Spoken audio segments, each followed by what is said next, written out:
A veces, la vida no se desmorona de golpe. Se va desintegrando poco a poco hasta que, un día, te encuentras entre los escombros preguntándote cómo has llegado hasta allí. Gunnar Villen conocía bien esa sensación.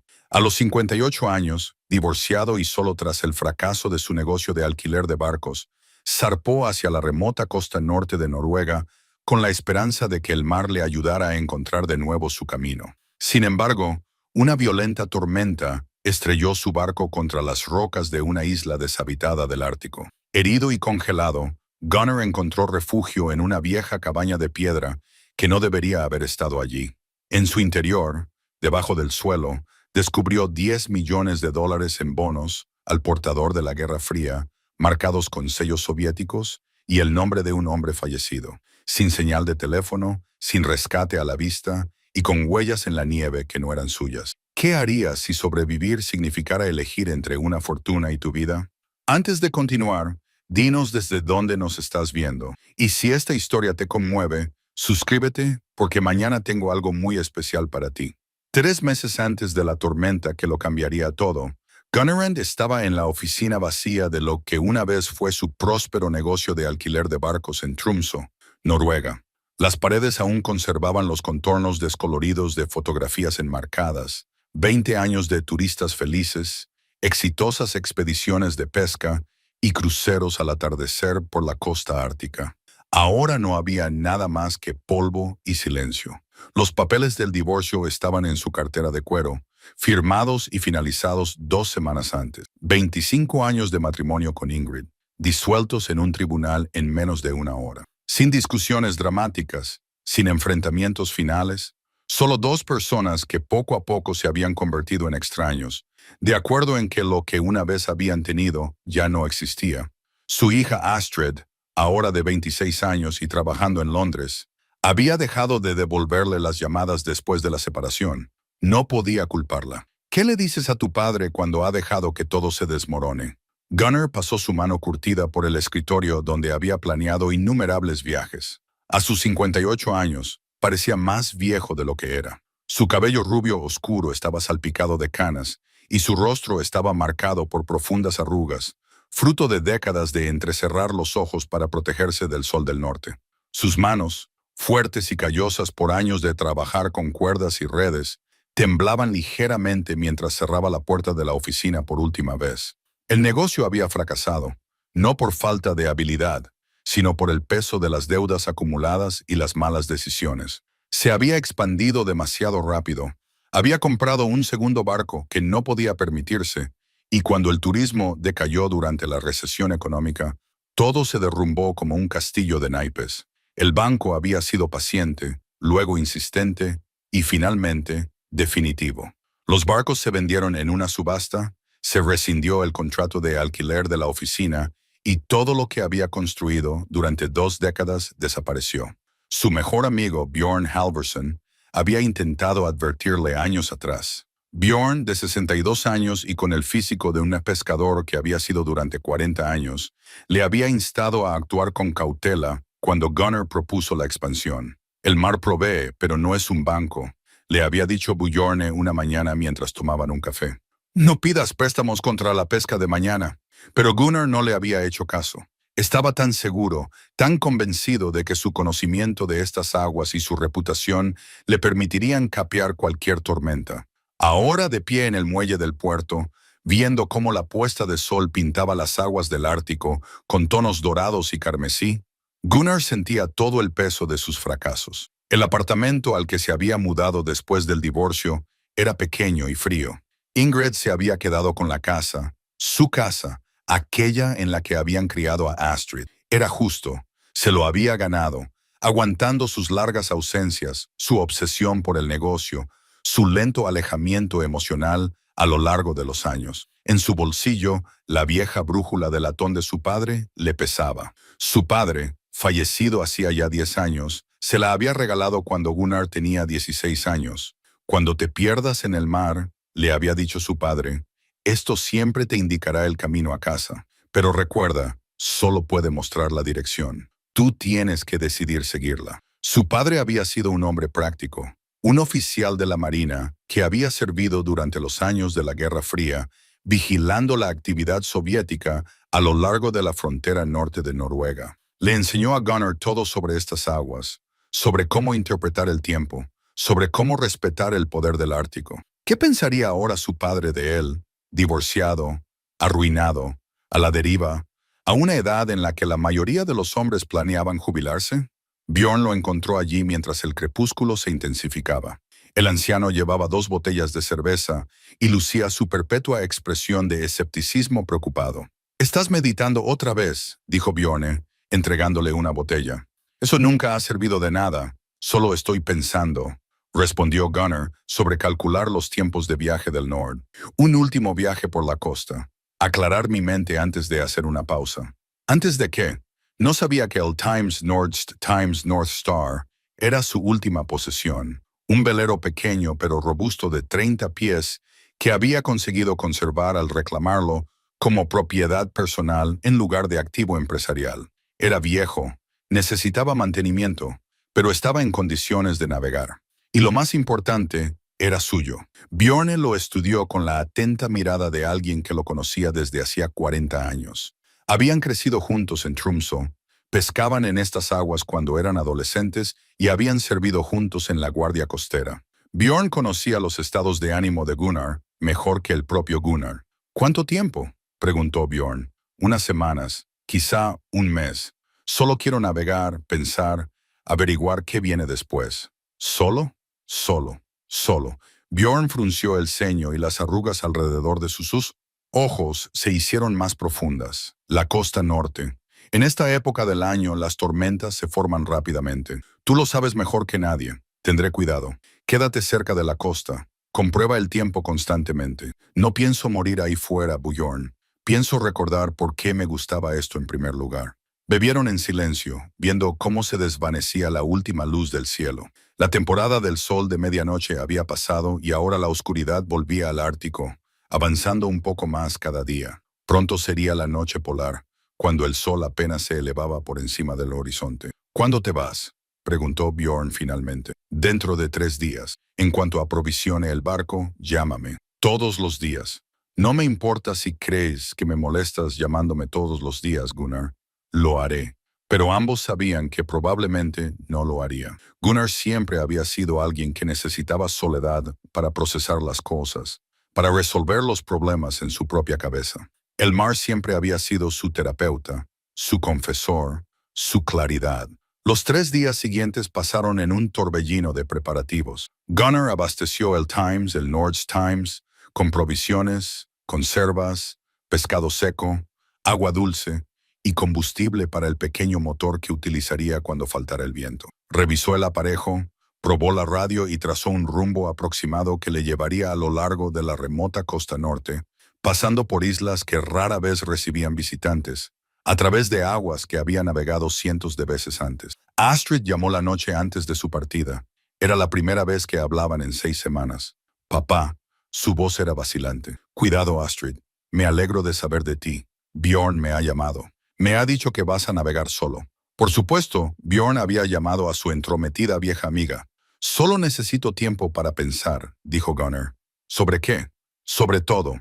Quería decirle que había fallado a su madre, que había fracasado en los negocios, que había fracasado como el padre que él se merecía. En lugar de eso dijo, solo necesito aclarar mis ideas, pensar en los próximos pasos. Podrías venir a Londres, quedarte conmigo un tiempo. Podríamos hablar». La oferta le sorprendió. ¿Quieres eso? Sigues siendo mi padre». Una pausa. Aunque las cosas hayan sido difíciles. Difíciles. Esa era la palabra adecuada. «Cuando vuelva», dijo él, «quizá acepte tu oferta. Prométemelo, prométemelo».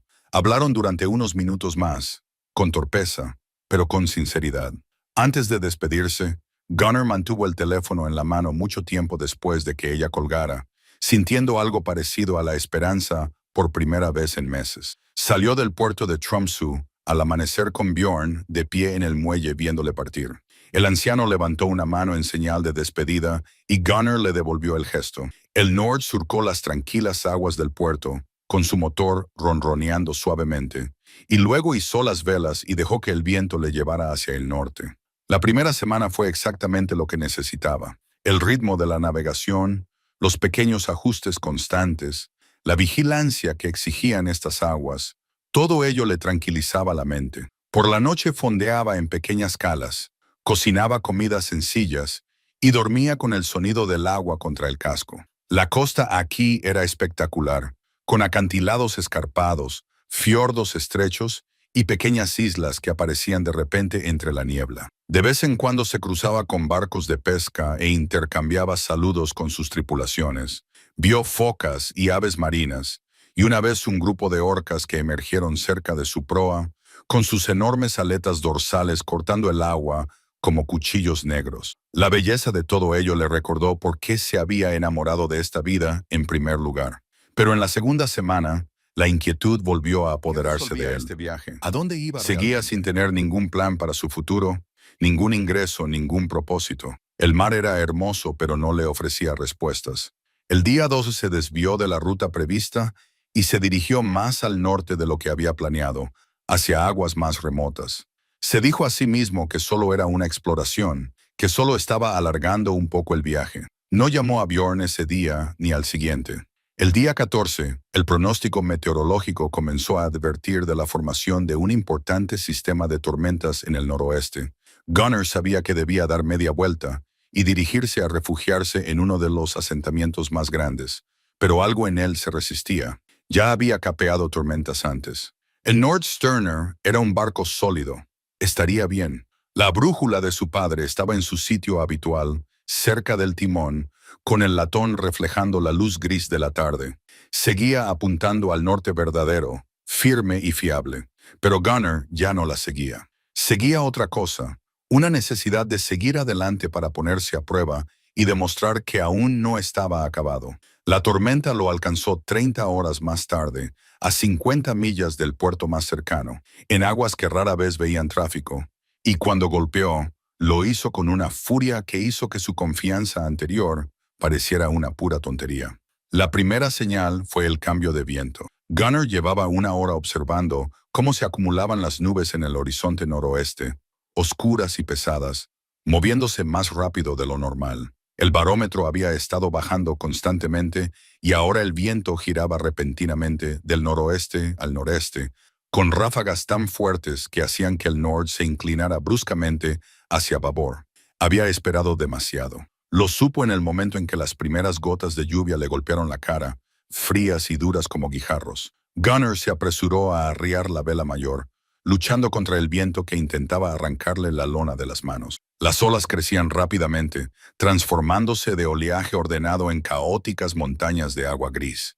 En 20 minutos, la tormenta se abatió sobre él y se dio cuenta con una claridad nauseabunda de que esto no se parecía a nada de lo que había experimentado en 40 años de navegar por estas aguas. La lluvia se convirtió en aguanieve, luego en nieve, impulsada horizontalmente por vientos que aullaban a través de las jarcias. La visibilidad se redujo casi a cero. El Nord subía cada ola como un animal que lucha por sobrevivir.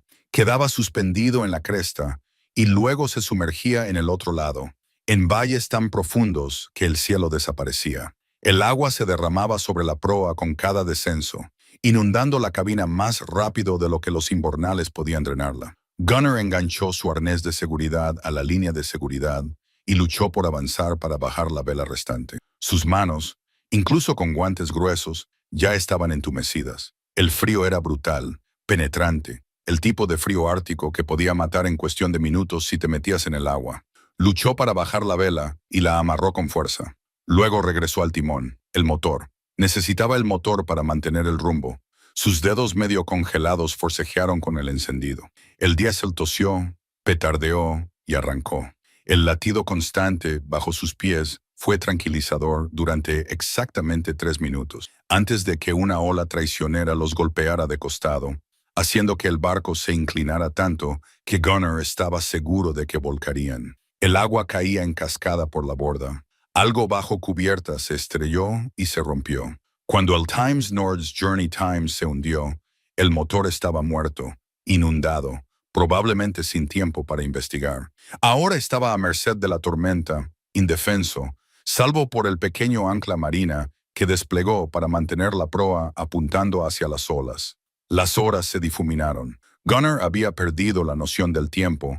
Solo era consciente del ciclo interminable de las olas y del ardor en los músculos mientras manejaba el timón, tratando de evitar que el barco se volcara. Su hombro, una vieja lesión de sus días en la guardia costera, comenzó a dolerle y luego a gritar de dolor. Aún así, aguantó. A través de la oscuridad y la nieve, vislumbró algo más oscuro contra el agua oscura. Tierra, afloramientos rocosos. La tormenta lo empujaba hacia la costa, hacia una de las innumerables islas pequeñas que salpicaban esta región. En circunstancias normales, podría haberlo evitado fácilmente. Ahora no tenía otra opción. Las rocas aparecieron de repente, negras y dentadas. Las olas explotaban contra ellas en enormes fuentes blancas. Gunnar intentó alejarse, pero la corriente y el viento eran demasiado fuertes. El Nord fue arrastrado inexorablemente hacia la costa. «¡No, no, no!», gritó al viento, aunque nadie podía oírlo. El impacto fue catastrófico. La quilla golpeó la roca con un crujido que Gunnar sintió en todo el cuerpo. El mástil se inclinó hacia adelante y luego se partió con un estallido como un disparo. El aparejo cayó sobre la cubierta en una maraña de cables y lonas. Una segunda ola levantó el barco y lo lanzó de nuevo, esta vez con más fuerza. El casco se partió con un sonido desgarrador. El agua entró a raudales. Gunnar tenía quizás 60 segundos. Cogió su mochila de emergencia del armario, impermeable, siempre lista, y su bolsa de lona con sus objetos personales. El agua fría ya le llegaba a las rodillas. El barco se hundía. Se subió al costado y saltó, cayendo al agua entre el barco y las rocas. El impacto del agua del Ártico fue como una puñalada de 1000 cuchillos. Su cuerpo se paralizó, sus músculos se tensaron. Durante un momento aterrador, no pudo moverse, no pudo respirar, solo podía sentir el frío mortal. Entonces, el entrenamiento y el instinto de supervivencia se activaron. Se obligó a nadar, a patalear, a alejarse del barco antes de que la siguiente ola lo estrellara contra las rocas. Su mochila y su bolsa de lona le lastraban, pero él se aferró a ellas. 3 brazadas, 5, 10. Su mano tocó la piedra, la arañó y encontró un punto de apoyo. Se subió a una roca plana justo cuando otra ola lo golpeaba, casi arrastrándolo de vuelta al mar. Gateando, temblando violentamente por el frío y el shock, Gunnar se arrastró hasta la costa rocosa. A sus espaldas, el Nord's Times se desmoronaba, desapareciendo pieza a pieza en el violento oleaje.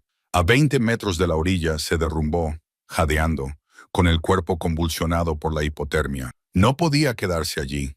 Si se quedaba, moriría. El viento atravesaba su ropa empapada como si estuviera desnudo. Ya tenía los dedos de las manos y los pies entumecidos, y su temperatura corporal estaba bajando. Tenía minutos, no horas. Con manos temblorosas, Gunnar sacó su radio de emergencia. El agua goteaba de ella. Pulsó el botón de encendido. Nada.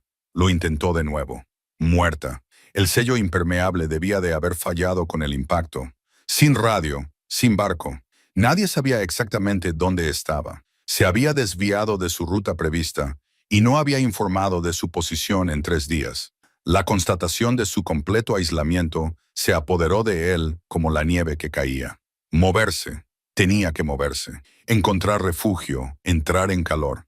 Todo lo demás era secundario. Gunnar se obligó a ponerse en pie. Apenas podía ver la isla a través de la nieve y la oscuridad la hacía parecer pequeña, rocosa e inhabitable. A su izquierda se alzaban colinas de piedra. A su derecha la costa se curvaba hacia la tormenta. Eligió una dirección y empezó a caminar, tropezando sin apenas sentir las piernas. La brújula de su padre seguía en el bolsillo de su chaqueta. Cuando la sacó con dedos temblorosos, vio que el cristal se había roto, pero la aguja aún se movía. Norte. Estaba en la costa sur de la isla. Si había algún refugio, algún lugar protegido del viento, estaría en el lado norte, en Lee. Caminó durante lo que le parecieron horas, pero probablemente solo fueron 20 minutos. Se cayó 2 veces. La segunda vez permaneció allí tumbado durante 1 minuto entero, pensando en quedarse allí, dejando que el frío se apoderara de él. Sería fácil, tranquilo, decían. Solo hay que dormirse. Pero pensó en Astrid, en su incómoda conversación telefónica, en su promesa de visitarla en Londres. Pensó en Bjorn, que se culparía a sí mismo por no haber impedido que Gunnar se marchara. Pensó en su padre, que había sobrevivido a 3 décadas de misiones en el Ártico y no habría abandonado. Gunnar se levantó.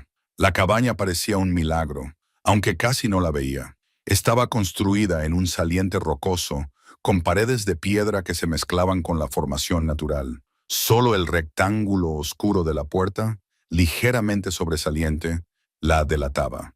Se tambaleó hacia ella, cayó contra la puerta y ésta se abrió hacia adentro. El interior era más cálido que el exterior. No cálido, pero más cálido al estar protegido del viento. Solo eso podría salvarle la vida. Gunnar se arrastró dentro y cerró la puerta detrás de él. La oscuridad lo envolvió. Se tumbó en el suelo de madera, temblando tan violentamente que le castañeteaban los dientes. Poco a poco, a medida que sus ojos se acostumbraban a la oscuridad, pudo distinguir formas. Una estufa de leña en la esquina, una mesa, estanterías. Sus dedos entumecidos encontraron su linterna impermeable y la encendieron. El haz de luz reveló un espacio que no debería existir. La cabaña estaba amueblada y cuidada. Las estanterías estaban llenas de latas, aunque las etiquetas estaban descoloridas y viejas. Había mantas dobladas sobre una cama estrecha. Lo más increíble era que, cuando tocó la estufa de leña, aún estaba caliente. Las cenizas del interior estaban frescas. Alguien había estado allí recientemente, pero la necesidad inmediata de Gunnar se impuso a su confusión. La leña estaba apilada cuidadosamente junto a la estufa. Con manos temblorosas, apenas capaz de agarrar nada, encendió el fuego. Las cerillas de su kit de emergencia estaban secas. Las leñas pequeñas prendieron fuego. Luego se quitó la ropa mojada, se envolvió en las mantas y se acurrucó junto al fuego creciente. Su cuerpo comenzó a calentarse lentamente, de forma agonizante. Los temblores remitieron. La sensibilidad volvió a sus extremidades. Una sensación dolorosa y ardiente que le hizo jadear. Había sobrevivido. Contra todo pronóstico, había sobrevivido. Pero a medida que recuperaba el calor y su mente comenzaba a funcionar de nuevo, surgieron las preguntas. ¿Dónde estaba? ¿De quién era esta cabaña? ¿Y por qué, en medio de una isla ártica deshabitada, parecía que alguien acababa de salir a dar un paseo? Afuera la tormenta seguía rugiendo. Gunnar echó más leña al fuego y trató de no pensar en las huellas que había visto en la nieve cerca de la puerta. Huellas frescas, más grandes que las suyas, que se adentraban en la oscuridad.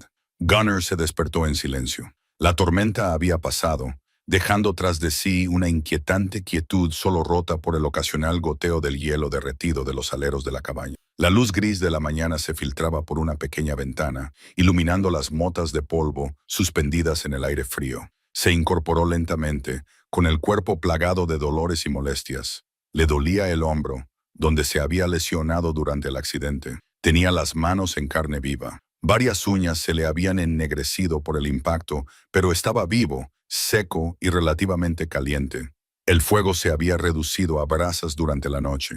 Envuelto en una de las mantas, Gunnar echó un primer vistazo a la cabaña. Tenía unos 4,5 metros cuadrados y estaba construida con una destreza sorprendente. Las paredes de piedra eran gruesas y estaban unidas con algún tipo de mortero que había aguantado durante décadas.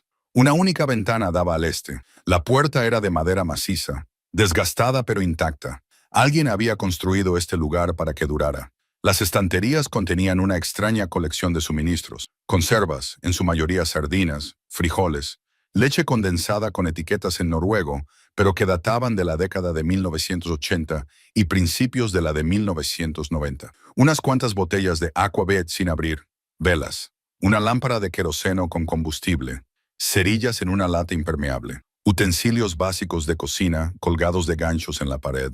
Más interesantes eran los objetos personales. Una navaja de afeitar y una taza de afeitar, un grueso jersey de lana demasiado pequeño para Gunnar, gafas de lectura y libros, una estantería llena de ellos, la mayoría en ruso y algunos en noruego, manuales técnicos, novelas, una copia muy gastada de Dostoyevsky.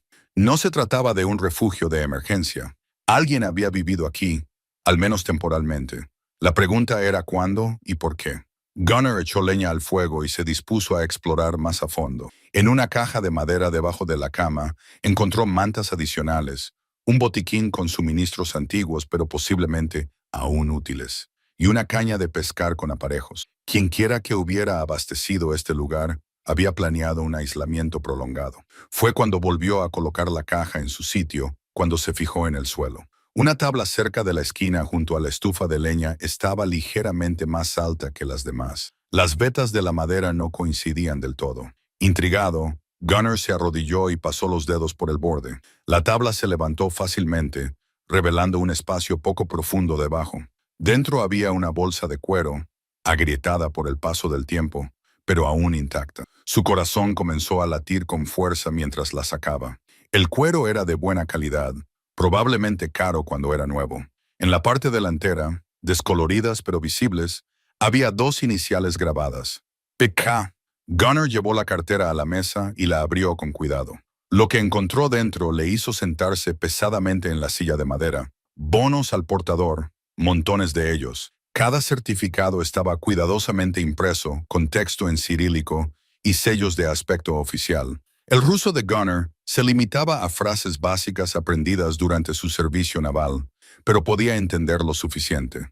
Banco Estatal Soviético, varias denominaciones y fechas, todas de 1989 y 1990, los últimos años antes del colapso de la Unión Soviética. Las contó con cuidado. Las denominaciones variaban, pero su cálculo aproximado, convirtiendo los antiguos valores soviéticos y teniendo en cuenta los tipos de cambio históricos que vagamente recordaba, sugería que estos bonos valían millones, posiblemente 10 millones o más, dependiendo de si seguían siendo válidos y si podían canjearse. Le temblaban las manos mientras los dejaba sobre la mesa. Era imposible. ¿Por qué alguien escondería bonos al portador soviéticos en una isla noruega deshabitada? ¿Y quién era PK? Debajo de los bonos, envuelto en un paño impermeable, había un cuaderno. La cubierta era sencilla y las páginas estaban llenas de escritura manuscrita en ruso. Gunnar lo abrió con cuidado, manipulando las frágiles páginas con delicadeza. Muchas entradas tenían fechas. La primera era del 1 de marzo de 1988 y la última del 1 de mayo de 1991. Un diario, el diario de PK. Gunnar hojeó las páginas, frustrado por su incapacidad para leer más que unas pocas palabras, pero pudo distinguir ciertas cosas. Bocetos, dibujos detallados de esta isla, la cabaña, lo que parecían rumbos y coordenadas de brújula, mapas que mostraban rutas a través de los fiordos noruegos, y en varias páginas, una palabra repetida, Semiar, familia. Su padre le había enseñado esa palabra durante el breve interés de Gunnar por aprender ruso cuando era adolescente. Familia. Fuera lo que Piqué había estado haciendo allí, la familia era fundamental. Cerca del final del diario, escondida entre las páginas, Gunnar encontró una fotografía. La imagen estaba descolorida, pero era lo suficientemente nítida. Un hombre de unos 40 años, con cabello oscuro y ojos serios, de pie junto a una mujer y un niño pequeño. La mujer era elegante y tenía una sonrisa amable. El niño, de unos 8 o 9 años, sonreía a la cámara con la alegría espontánea de la infancia. En el reverso, escrito en cirílico, la familia por encima de todo, Gunnar se quedó mirando los rostros durante un largo rato. PK y su familia. Los lazos no eran entonces un robo, o si lo eran un robo motivado por el amor, por la necesidad desesperada de proteger a estas personas. Sus propios fracasos le parecieron de repente insignificantes en comparación. Había perdido un negocio, un matrimonio, pero nunca había tenido que huir de su país, esconder dinero en un desierto helado, arriesgarlo todo por las personas que amaba. Fuera cual fuera la historia de PK, había sido mucho más desesperada que la de Gunnar. El sonido de algo fuera rompió su concentración, un chirrido como de botas sobre piedra. El pulso de Gunnar se aceleró. Se acercó a la ventana y miró con cuidado. Durante la noche había caído nieve fresca, una fina capa que lo cubría todo, y en esa nieve, claramente visibles, había huellas. No eran las suyas, eran más grandes, más profundas, huellas de alguien más pesado, que se movía con determinación. Partían del afloramiento rocoso más allá de la cabaña. Se acercaban a la puerta, Luego rodeaban la ventana donde ahora se encontraba Gunnar y se alejaban hacia la costa norte de la isla. Alguien había estado allí mientras él dormía. Había mirado por la ventana. Tal vez lo había visto inconsciente junto al fuego y había decidido no entrar. A Gunnar se le secó la boca. No estaba solo en la isla. Rápidamente guardó todo en la bolsa y la escondió debajo del suelo. Luego evaluó su situación con la mente más clara. Su mochila de emergencia contenía suministros básicos, un cuchillo, cerillas impermeables, una manta de emergencia, un botiquín de primeros auxilios, barritas energéticas y pastillas potabilizadoras.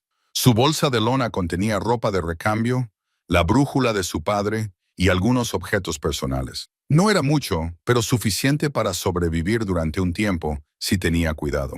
Los suministros de la cabaña lo prolongarían considerablemente. Tenía refugio, combustible para el fuego, comida para quizás 2 semanas si la racionaba con cuidado, y agua que podía obtener derritiendo nieve. La cuestión era el rescate. ¿Cuánto tiempo pasaría hasta que alguien viniera a buscarlo?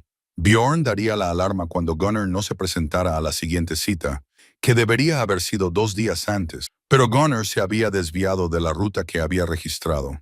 Los equipos de búsqueda y rescate buscarían primero en las zonas equivocadas. Necesitaba pedir ayuda. El punto más alto de la isla le ofrecería la mejor visibilidad. Si podía encender un fuego allí, crearía humo. Cualquier barco o avión que pasara por allí podría verlo. Gunnar, vestido con su ropa más abrigada, se puso los 2 pequeños jerseys de la cabaña encima de los suyos y se preparó para aventurarse al exterior. Cogió el cuchillo de su mochila de emergencia y una de las botellas de Aquavet, no para beber, sino porque el alcohol ardía con fuerza y brillaba. La puerta se abrió con un chirrido. Afuera, el paisaje ártico era impresionante por su belleza agreste. La isla tenía quizás 2 kilómetros de largo y la mitad de ancho, en su mayor parte roca desnuda y parches de vegetación resistente. Al sur podía ver la costa, donde el North Times había naufragado. Los restos de su barco estaban esparcidos por las rocas.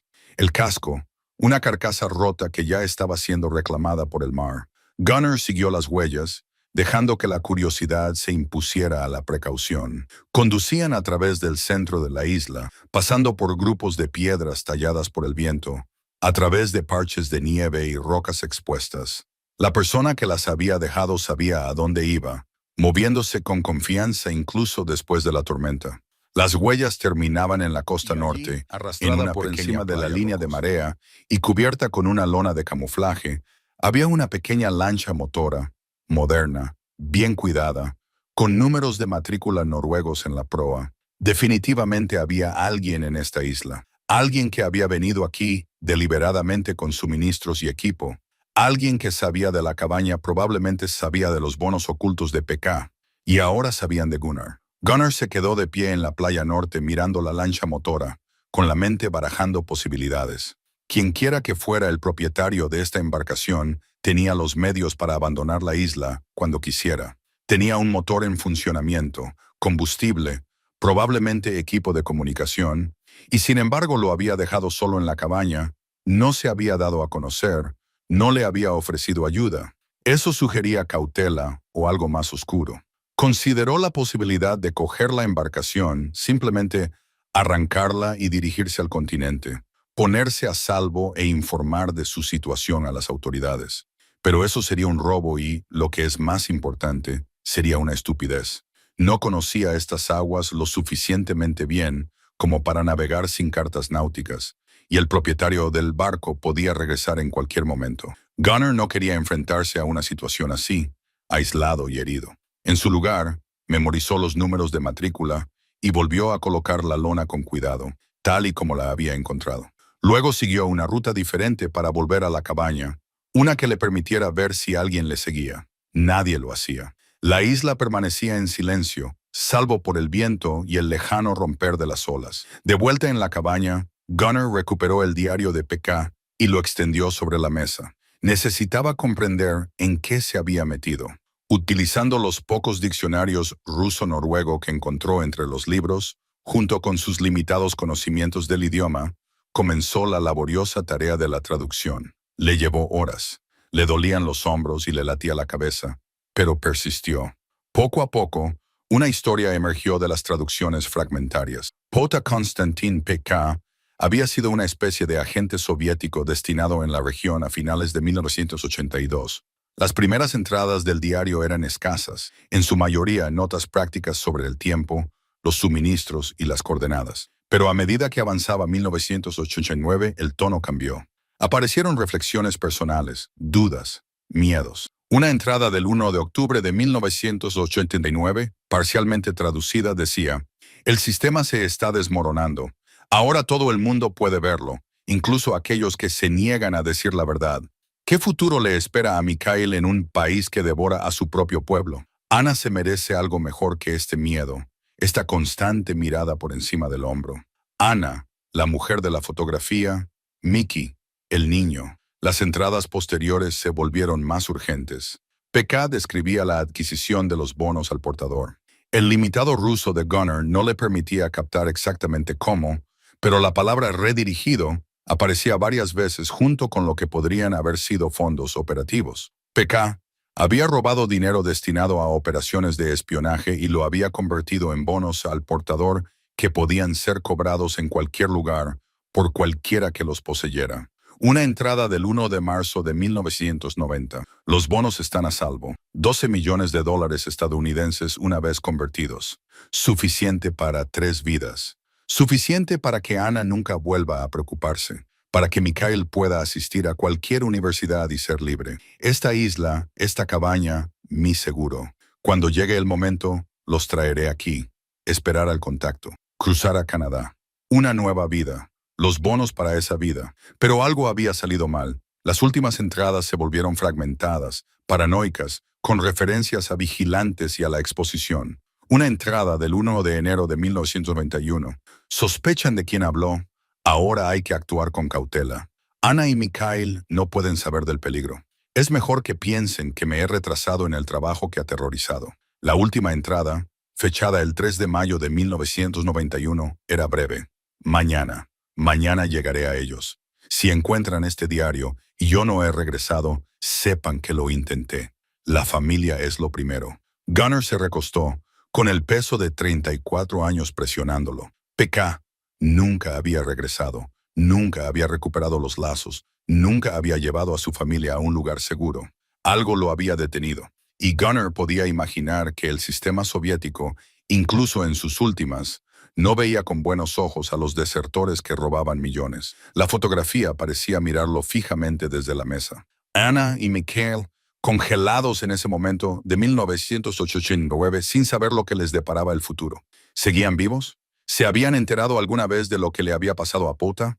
¿O simplemente habían convivido con su desaparición, otro misterio en una época de caos? La contemplación de Gunnar se vio interrumpida por un sonido. El rugido inconfundible del motor de un barco que se acercaba desde el norte. Se movió rápidamente hacia la ventana. La lancha se alejaba, atravesando las agitadas aguas hacia el continente. Podía ver una figura al timón, demasiado lejana para distinguir los detalles, pero claramente un hombre abrigado contra el frío. Así que su misterioso observador se marchaba. La pregunta era por cuánto tiempo y si volvería. Gunnar aprovechó la oportunidad para explorar la isla más a fondo. El punto más alto era una colina rocosa en el centro de la isla, a unos 50 metros sobre el nivel del mar. Desde allí podía ver en todas direcciones. Al sur, los restos de su barco. Al norte, el agua vacía que se extendía hasta el horizonte. Al este y al oeste, más islas pequeñas salpicaban el paisaje marino, todas aparentemente deshabitadas. Pasó la tarde recogiendo madera flotante y restos de su barco naufragado, y los llevó a la cima de la colina. Si pasaba un barco o un avión, podría encender una hoguera de señales. Dispuso piedras para escribir «ayuda» en letras de 3 metros de altura, visibles desde el aire. De vuelta en la cabaña, hizo un inventario más exhaustivo. Las conservas eran viejas, pero la mayoría parecían intactas, sin abultamientos ni óxido que comprometiera los sellos. Probó una lata de sardinas y las encontró comestibles, aunque no deliciosas. El aguardiente era suave y calentaba. Se permitió un pequeño trago y sintió cómo el alcohol le calentaba el pecho. Al acercarse la noche, Gunnar tuvo que tomar una decisión sobre los bonos. representaban una fortuna, suponiendo que aún fueran válidos. Los bonos al portador eran exactamente lo que su nombre sugería. Quien los tuviera en su poder, los poseía, era su dueño. Sin nombres, sin registro, sin rastro. Como el dinero en efectivo, pero en denominaciones mucho mayores. Las cuestiones morales eran complejas. Técnicamente, P.K. los había robado. Pero los había robado a un gobierno que ya no existía por el bien de la supervivencia de su familia. Esa familia, si la interpretación de Gunnar era correcta, nunca había recibido el dinero. Entonces, ¿a quién pertenecía ahora? Legalmente, probablemente al gobierno ruso como estado sucesor de la Unión Soviética. En la práctica, a quien los encontrara. Y moralmente, Gunnar no estaba seguro. Sus propias circunstancias desesperadas hacían que la tentación fuera casi irresistible. 10 millones de dólares. Suficiente para pagar todas sus deudas, reiniciar su negocio, asegurar su futuro, tal vez incluso reparar su relación con Astrid, demostrando que no era un completo fracaso. Una decisión, una elección para quedarse con los bonos y no decir nada. Y todos sus problemas podrían evaporarse. Pero había sido educado para ser mejor que eso. Su padre había sido inflexible en cuestiones de honor e integridad. La palabra de un hombre y su carácter son todo lo que realmente posee. Su padre solía decir que todo lo demás se lo pueden quitar. Gunnar tomó una decisión. Documentaría todo, los bonos, el diario, la fotografía. Tomaría notas detalladas y fotografías con su cámara impermeable. Cuando llegara el rescate, informaría de lo que había encontrado a las autoridades competentes. Dejaría que ellos decidieran las cuestiones legales. Haría lo correcto, aunque le costara su única oportunidad de salvación financiera. Una vez tomada la decisión, se sintió extrañamente más ligero, liberado de alguna manera del peso de la tentación. Aquella noche, con el fuego ardiendo lentamente y la oscuridad ártica reinando fuera, Gunnar yacía envuelto en mantas y pensaba en P.K. Les separaban décadas y circunstancias muy diferentes, pero Gunnar sentía una extraña afinidad con este hombre al que nunca había conocido. Ambos habían llegado a un punto de desesperación. Ambos habían intentado proteger algo. P.K., el futuro de su familia. Gunnar, quizás su propia autoestima. La diferencia era que P.K. había estado dispuesto a arriesgarlo todo, a romper todas las reglas por amor. ¿Qué había arriesgado Gunnar? Había jugado sobre seguro, había seguido el camino convencional y, aún así, había acabado aquí solo, arruinado, divorciado, durmiendo en el refugio de un hombre muerto. Afuera, el viento se intensificó, silbando a través de las grietas de las paredes de piedra. Gunnar se arropó con las mantas y cerró los ojos. Mañana se dedicaría a enviar señales de socorro, a encontrar una forma de salir de la isla. Esa noche dormiría e intentaría no pensar en la fortuna escondida bajo las tablas del suelo, ni en el hombre cuya apuesta desesperada la había dejado allí, sin reclamar y olvidada durante 3 décadas. En algún lugar de la oscuridad, le pareció oír de nuevo el motor de un barco, lejano e incierto. Pero cuando se asomó a la ventana, no vio nada más que oscuridad y nieve cayendo. La cuarta mañana en la isla trajo consigo un descubrimiento que lo cambió todo. Gunnar se despertó temprano, inquieto por los sueños en los que se ahogaba y las voces lejanas. Añadió leña al fuego y salió a comprobar sus señales de ayuda habían sido movidas, no por el viento ni por el tiempo. La disposición era demasiado deliberada. Alguien las había reorganizado para que dijeran, espera. El corazón de Gunnar latía con fuerza en su pecho. El mensaje era claro. Alguien sabía que estaba allí, sabía lo de las ataduras, presumiblemente, y quería que se quedara donde estaba. Pero, ¿esperar a qué?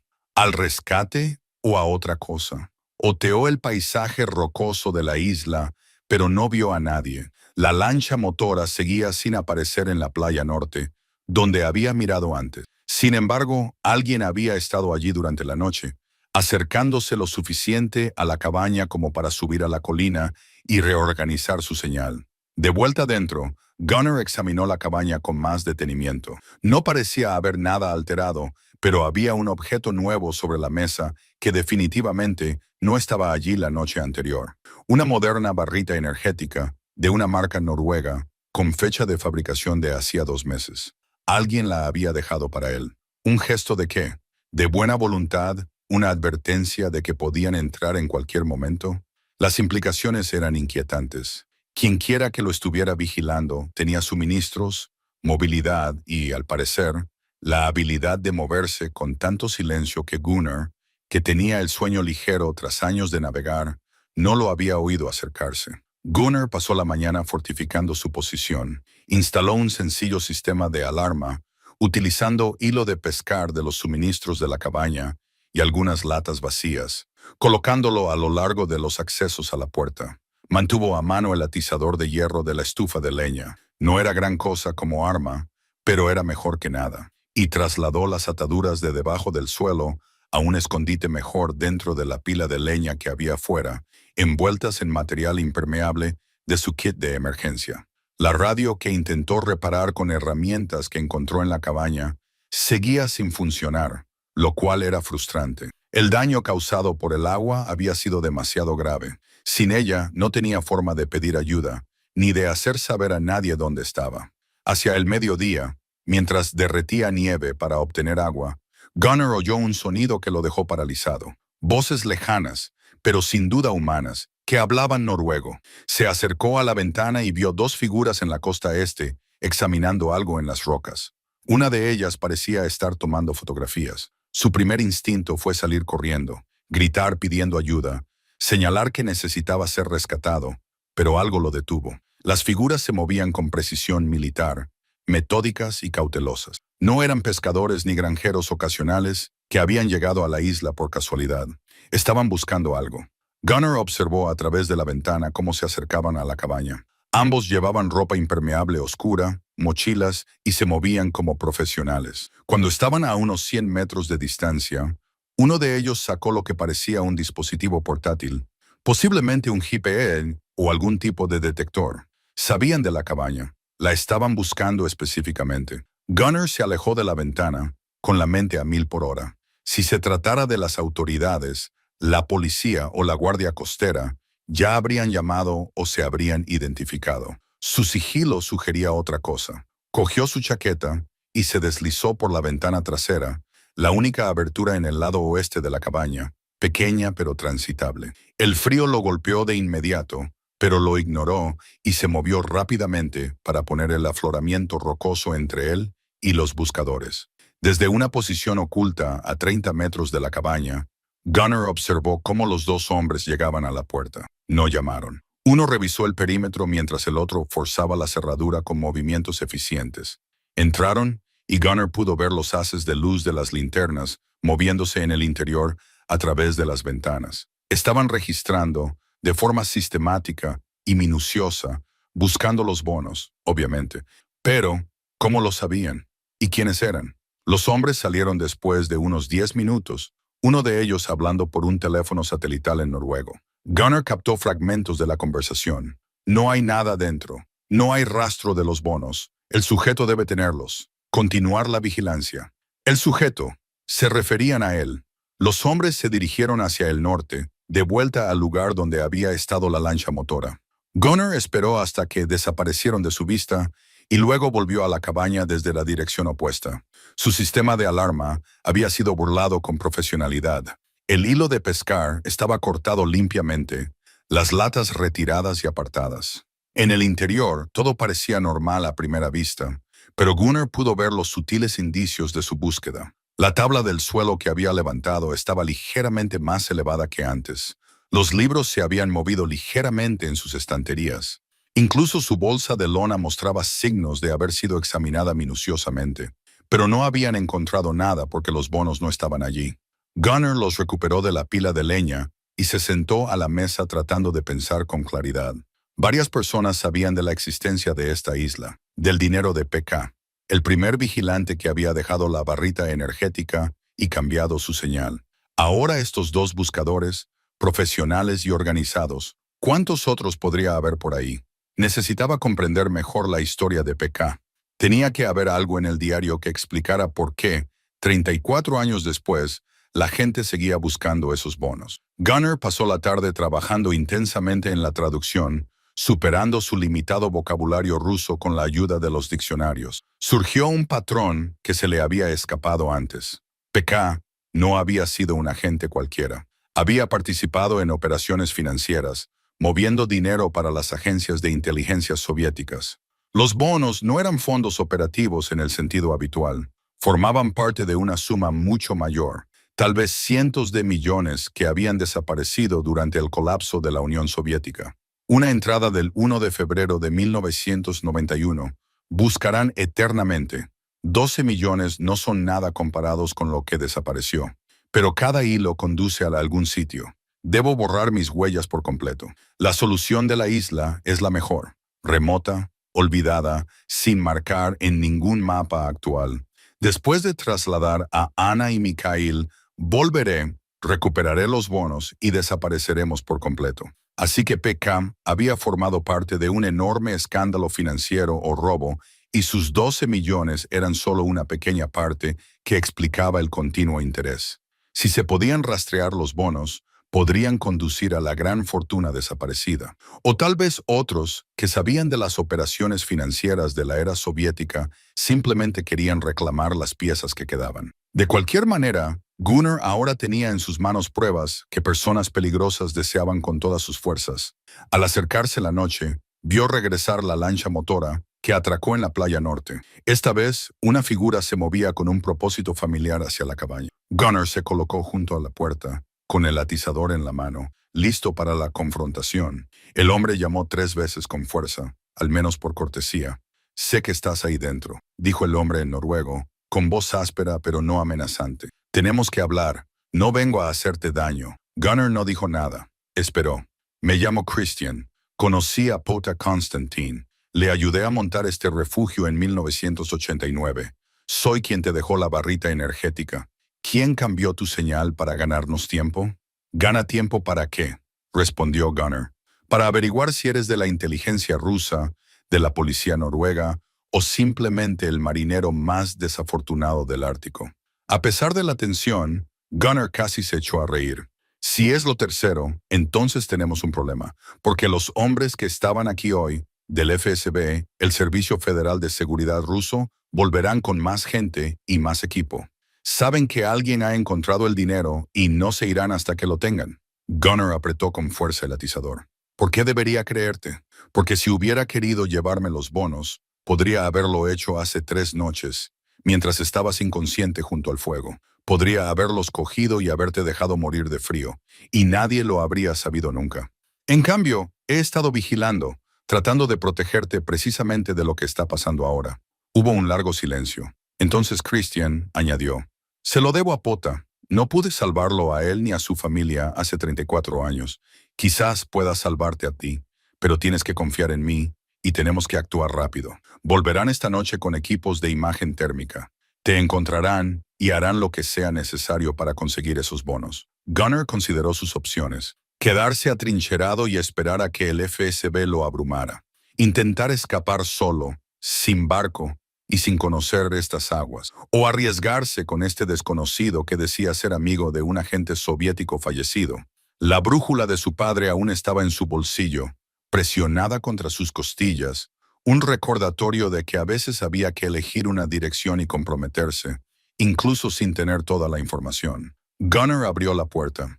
Christian Dahl estaba en la puerta y lo primero que pensó Gunnar fue que este hombre parecía exactamente lo que decía ser: un antiguo agente de inteligencia, de unos 55 años, rostro curtido, cabello gris, corte militar corto, ojos que constantemente escaneaban y evaluaban. Llevaba ropa de abrigo de buena calidad y se movía con la cautela de alguien que había pasado toda su vida en estado de alerta. «¿Puedo pasar?», preguntó Christian, con las manos a la vista y vacías. Gunnar se hizo a un lado, sin soltar el atizador. Lentamente, Christian entró y cerró la puerta tras de sí, recorriendo el interior con la mirada con evidente familiaridad. «No ha cambiado mucho. A Pota le gustaría.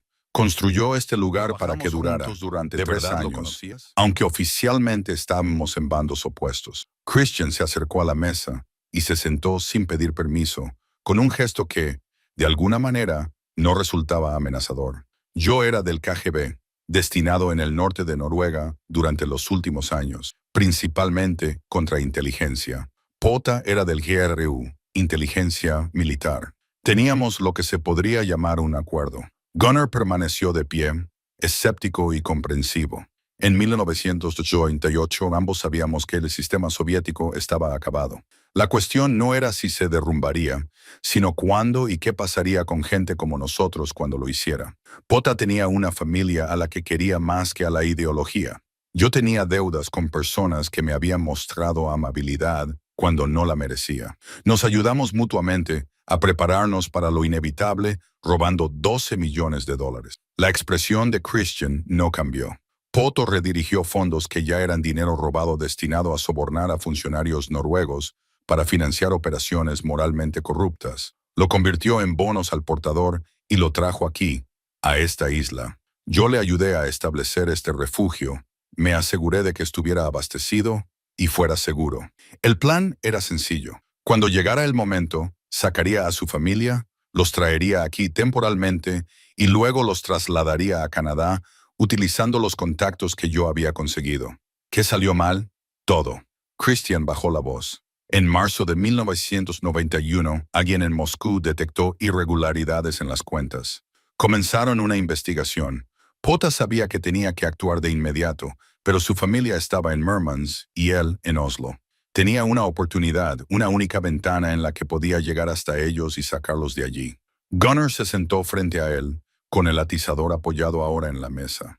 No lo consiguió. Le dispararon en la frontera finlandesa cuando intentaba cruzarla y murió 2 días después en un hospital, sin recuperar nunca la conciencia. El KGB llegó primero y lo interrogó, pero papá ya había destruido todas las pruebas sobre el lugar donde estaban escondidos los bonos. Murió protegiendo este lugar, protegiendo la posibilidad de que su familia aún pudiera escapar. ¿Y su familia? Christian apretó la mandíbula. Anna y Mikhail fueron asesinados en Murmansk 2 semanas después. Lo hicieron parecer un accidente, una fuga de gas en su edificio de apartamentos. Otras 3 familias también murieron para que resultara convincente. Pero yo sabía que todos en la comunidad de inteligencia sabían que era un mensaje. La brutalidad casual de ello golpeó a Gunnar como un golpe físico. Una mujer y un niño asesinados por el robo de otra persona. Pensó en la fotografía, en ese momento de felicidad, congelado en 1989, y se sintió mal. Lo siento, dijo Gunnar. Es insuficiente, pero sincero. Yo también. Lo siento desde hace 34 años. Christian metió la mano en su chaqueta lentamente, observando la reacción de Gunnar. Sacó una cartera de cuero gastada y extrajo algo. Una tarjeta de identificación del KGB, claramente auténtica con su fotografía y un nombre diferente. Kirill Sakhalov. Este era yo. Christian Dahl es en quien me convertí cuando deserté en 1992. He pasado 3 décadas trabajando en seguridad privada, tratando de reparar el daño que causé al servicio de un sistema que asesinaba niños. Descartó la idea. Cuando oí rumores de que el FSB estaba buscando bonos al portador de la época de la Guerra Fría en Noruega, supe que tenía que ser el dinero de Potra. Llevo 2 meses vigilando estas islas. ¿Cómo lo descubrieron?, preguntó Gunnar. Probablemente alguien encontró una referencia en los antiguos archivos del KGB. Con la tecnología moderna, lo que en 1991 llevaba meses buscar, ahora se hace en días. Han estado comprobando sistemáticamente los lugares relacionados con las operaciones de Potra. Christian se inclinó hacia adelante. El problema es que tú encontraste los bonos primero y ahora saben que alguien los tiene. No pararán hasta recuperarlos o eliminar al testigo. Gunnar asimiló la información. ¿Quieres terminar lo que empezó Potra? Él quería esos bonos para proteger a su familia. Como su familia ya no está, lo mejor que se puede hacer es asegurarse de que el dinero no vuelva a manos de quienes los mataron. Los ojos de Christian eran firmes, sinceros. Quiero sacarte de esta isla sano y salvo, ayudarte a cobrar los bonos discretamente y repartirlos. La mitad para ti, la mitad para mí. Ambos desaparecemos. El FSB no obtiene nada. Y el sacrificio de Potra significa algo. Eso te conviene. Sí, así es. No voy a fingir lo contrario. Pero también es tu mejor oportunidad de sobrevivir y de sacar algo bueno de esta tragedia. De lo contrario, morirás aquí. El FSB recuperará los bonos y todo por lo que luchó, Poto habrá sido en vano. Gunnar se levantó y se acercó a la ventana, contemplando el paisaje que se oscurecía. Su instinto le decía que se negara, que insistiera en hacer las cosas de forma legal, correcta. Pero, ¿qué significaba correcto en este contexto? Los bonos habían sido robados a un gobierno que ya no existía por un hombre que intentaba salvar a su familia. El actual gobierno ruso había asesinado a esa familia. Aquí no había moralidad, solo matices de gris. Y, en la práctica, Christian tenía razón. Gunnar no tenía barco, ni radio, ni forma de salir de la isla, excepto con la ayuda de otra persona. Si rechazaba la oferta de Christian, estaría a merced del FSB cuando regresaran. ¿Cómo sé que no te llevarás los bonos y me dejarás aquí?, preguntó Gunnar. No lo sabes, pero ten en cuenta que he tenido múltiples oportunidades para hacer precisamente eso. Yo no, porque a pesar de lo que puedas pensar de los antiguos oficiales del KGB, yo tengo un código. Potor me confió su vida y le fallé. A ti no te fallaré. Gunnar se volvió. Los hombres que vinieron hoy. Dijiste que volverían esta noche con cámaras térmicas, probablemente armados con algo más que pistolas. Buscarán sistemáticamente, te encontrarán los bonos. Quizás tengas 3 horas. Entonces tenemos que movernos ahora. ¿Dónde están los bonos? Era el momento de decidir, confiar o no confiar. Gunnar estudió el rostro de Christian, buscando signos de engaño, de intenciones ocultas. Solo vio cansancio y lo que parecía ser un compromiso genuino, oculto. Gunnar dijo, los conseguiré, pero nos vamos juntos inmediatamente. No nos separaremos hasta que estemos en un lugar seguro. De acuerdo, entendió Christian. Mi barco tiene suficiente combustible para llegar a Hammerfest. 3 horas en buenas condiciones. Allí podremos desaparecer, encontrar un medio de transporte adecuado a Oslo o donde quieras ir. Gunnar recuperó los bonos de la pila de leña mientras Christian vigilaba. Trabajaron rápidamente, reuniendo solo lo esencial. Gunnar cogió su mochila de emergencia, la fotografía de la familia de Potra y el diario. Todo lo demás, las posesiones y los recuerdos de un hombre muerto, se quedarían en la cabaña. Mientras se preparaban para partir, Gunnar se detuvo en la puerta y miró hacia atrás. Este lugar le había salvado la vida, le había dado cobijo cuando no tenía nada. También le había permitido vislumbrar la lucha desesperada de otro hombre, un recordatorio de que sus propios problemas eran manejables en comparación con los de algunos. Gracias, Pota, dijo en voz baja a la habitación vacía. Afuera, el caballero ártico caía rápidamente. Se dirigieron rápidamente hacia la playa norte, con Christian a la cabeza, con pasos seguros. Detrás de ellos, desde el extremo sur de la isla, Gunnar creyó oír el sonido lejano del motor de un barco. El FSB regresaba y se les acababa el tiempo. Llegaron a la lancha en menos de 5 minutos, avanzando rápidamente por el paisaje helado. Christian arrancó la cubierta y comenzó a cargar el equipo, mientras Gunnar desataba las amarras. El motor al sur se hacía cada vez más fuerte, acercándose definitivamente a la isla. «Sube», ordenó Christian, encendiendo el motor. El motor arrancó inmediatamente, con un ronroneo fiable que Gunnar encontró tranquilizador. Zarpamos justo cuando aparecieron los focos de búsqueda alrededor de las islas. Punta Sur. Christian no utilizó luces de navegación, navegando a la luz de la luna y lo que parecía ser un profundo conocimiento de estas aguas. La embarcación surcó el mar oscuro, rebotando sobre las olas, alejándose de la isla. Detrás de ellos, los focos de búsqueda barrieron la cabaña, la encontraron vacía y comenzaron a escanear las aguas circundantes. «Nos verán», dijo Gona, agarrándose a la barandilla mientras las salpicaduras le golpeaban la cara. «No si somos rápidos y tenemos suerte». Christian empujó el acelerador hacia adelante y el motor rugió. Corrieron por el mar abierto y cada segundo tensaba más los nervios de Gunnar. Un foco los encontró, los mantuvo en el punto de mira durante un momento y luego los perdió cuando Christian giró bruscamente a estribor detrás de un pequeño afloramiento rocoso. La maniobra fue experta, utilizando el terreno para romper la línea de visión. Emergieron en el lado opuesto, dirigiéndose ahora hacia el noroeste, y el foco de búsqueda barría en la dirección equivocada. Tras 20 minutos de tenso silencio, las luces detrás de ellos desaparecieron. Christian redujo gradualmente la velocidad y el motor se estabilizó en un ritmo constante. Estaban solos en las oscuras aguas del Ártico, dirigiéndose hacia el continente. «Ha estado muy cerca», dijo Gunnar. «No ha terminado». Informarán por radio, alertarán a su gente en Hammerfest. No podemos atracar allí ahora. Christian sacó un mapa y lo estudió con una pequeña linterna. Hay un pueblo pesquero a 40 kilómetros al oeste, más pequeño y menos vigilado. Podemos desembarcar allí, buscar transporte por tierra. Gunnar asintió, todavía procesando todo. La adrenalina se estaba desvaneciendo, dejándolo exhausto e inseguro. Sacó el diario de Pota, protegiéndolo cuidadosamente de las salpicaduras. Intenté traducir esto, dijo Gunnar, pero mi ruso es fechas, nombres, referencias que no reconocí. Christian echó un vistazo. No lo he leído en 34 años. Pota me dio una copia de las primeras páginas una vez, detalles operativos por si le pasaba algo, pero las entradas personales eran suyas. Hay algo sobre una cantidad mayor.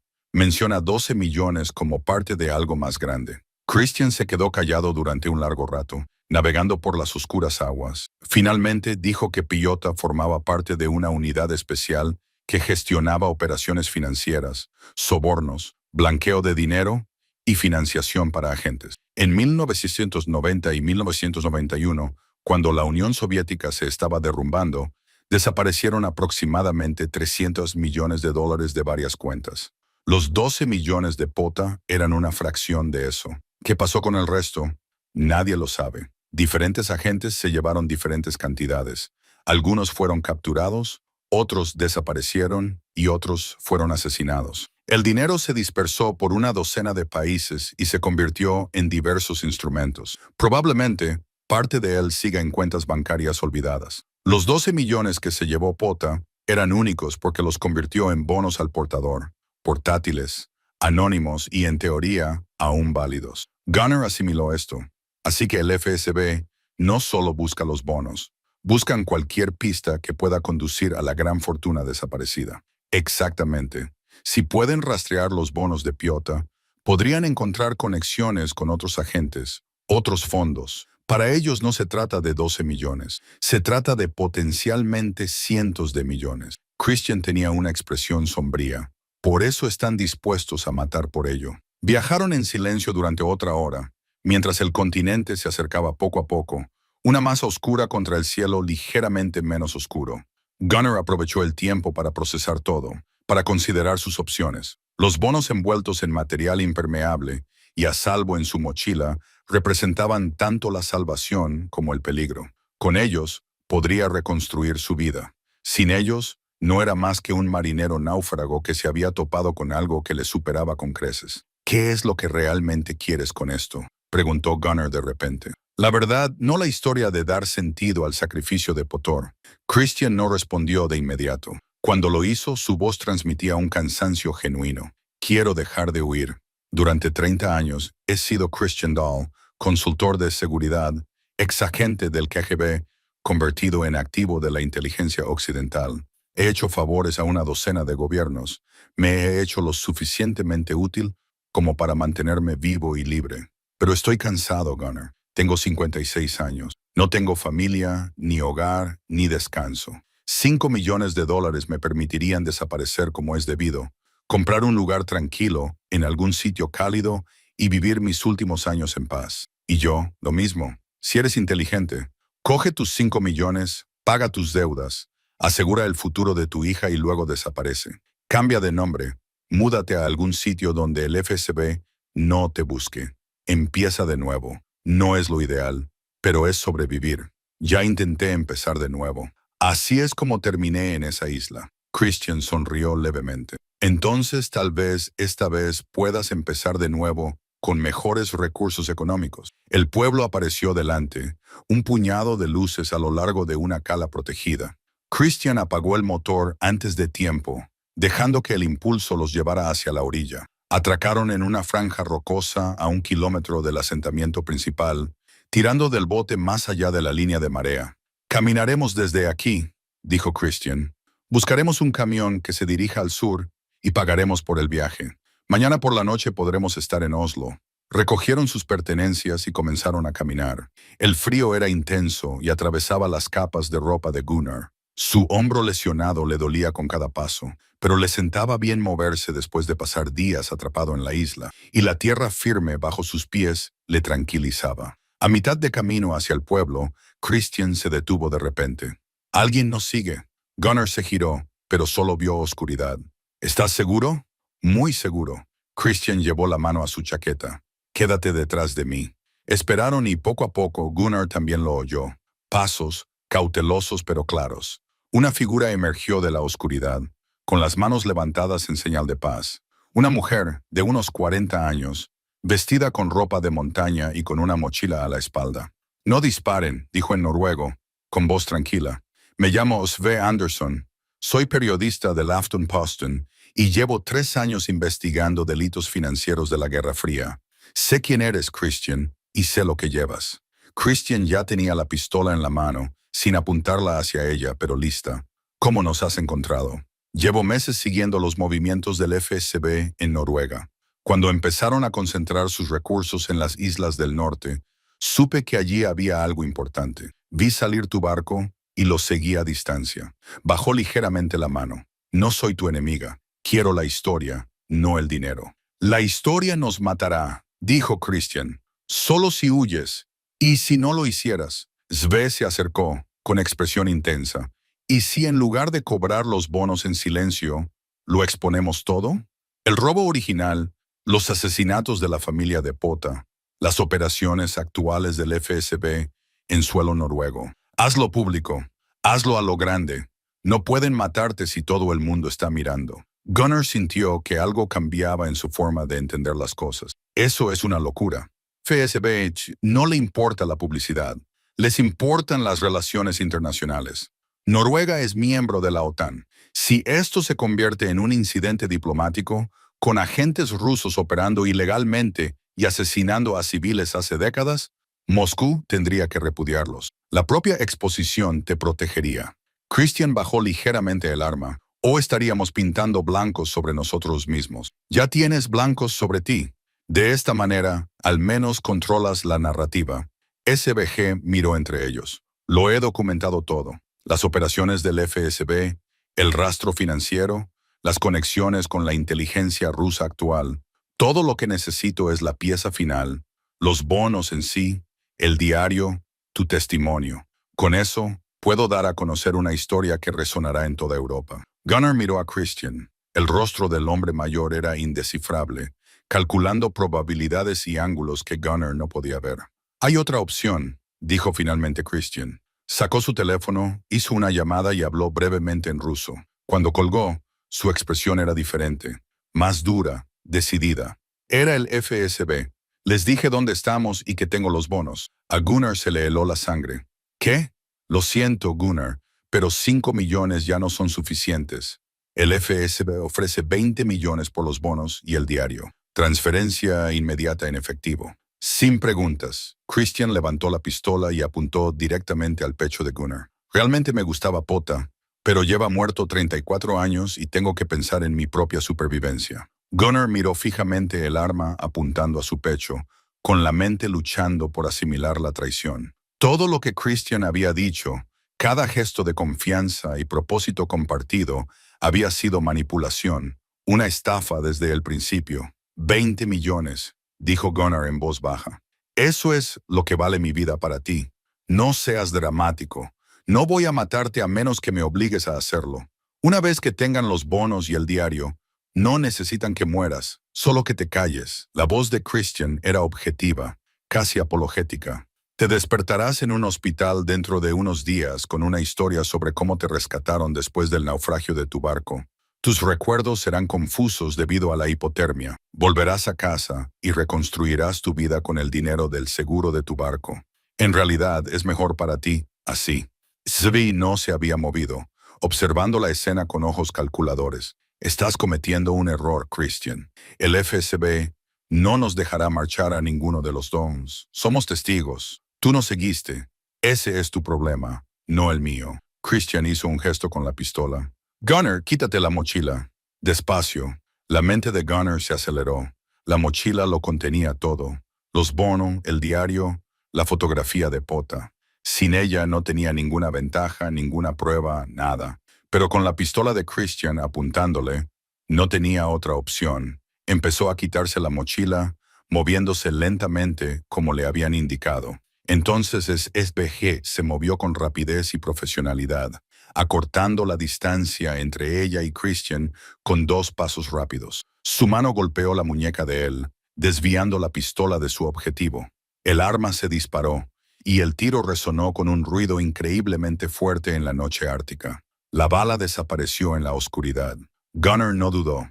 Se abalanzó hacia adelante mientras Christian y Sve luchaban por el arma. A pesar de su edad, los años de tirar de redes y cuerdas habían mantenido a Gunnar fuerte, y lanzó todo su peso contra el costado de Christian. Los tres cayeron enredados en el suelo helado. El arma rodó por las rocas. Christian se abalanzó sobre ella, pero SBG le agarró la pierna. Gunnar se apresuró hacia el arma, con el hombro lesionado gritando de dolor. Sus dedos se cerraron alrededor del frío metal justo cuando Christian se liberó y se abalanzó sobre él. Gunnar rodó y se levantó con el arma apuntando a Christian. ¡Alto!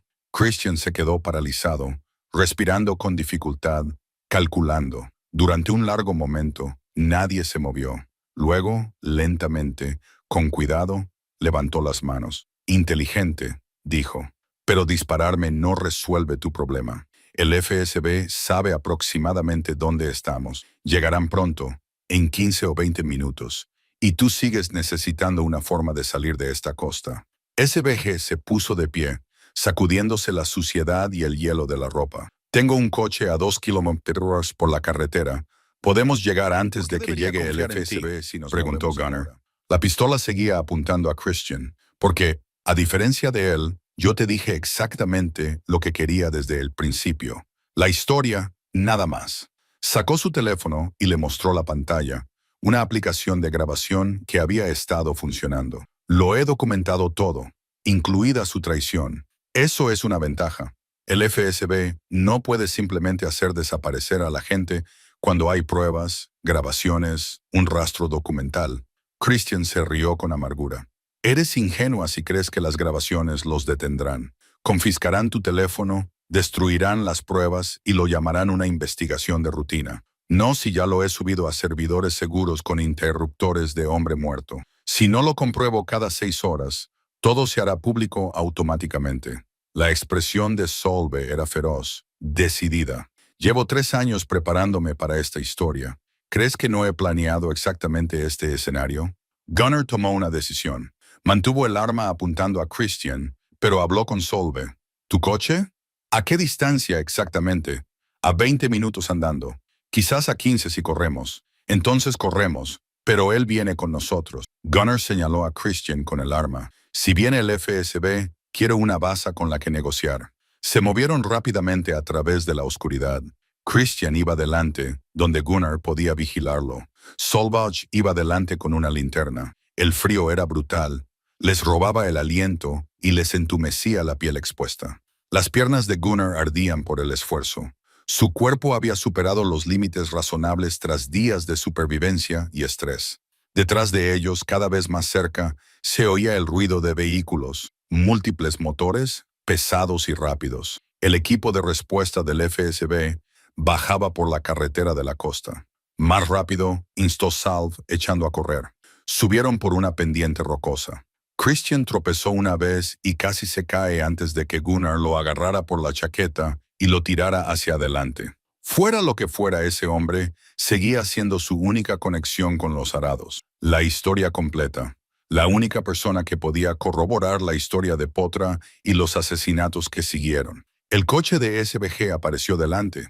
Un robusto SUV Volvo, ligeramente abollado, pero de aspecto fiable. Ella sacó las llaves antes de que lo alcanzaran y las puertas se abrieron con un chirrido que sonó increíblemente fuerte en la noche.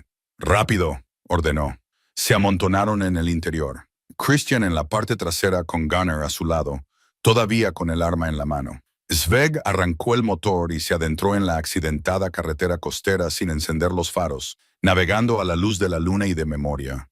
Detrás de ellos, quizás a 1 kilómetro de distancia, aparecieron los faros de varios vehículos que se movían rápidamente. «Nos han visto», dijo Christian, con voz satisfecha incluso en la derrota.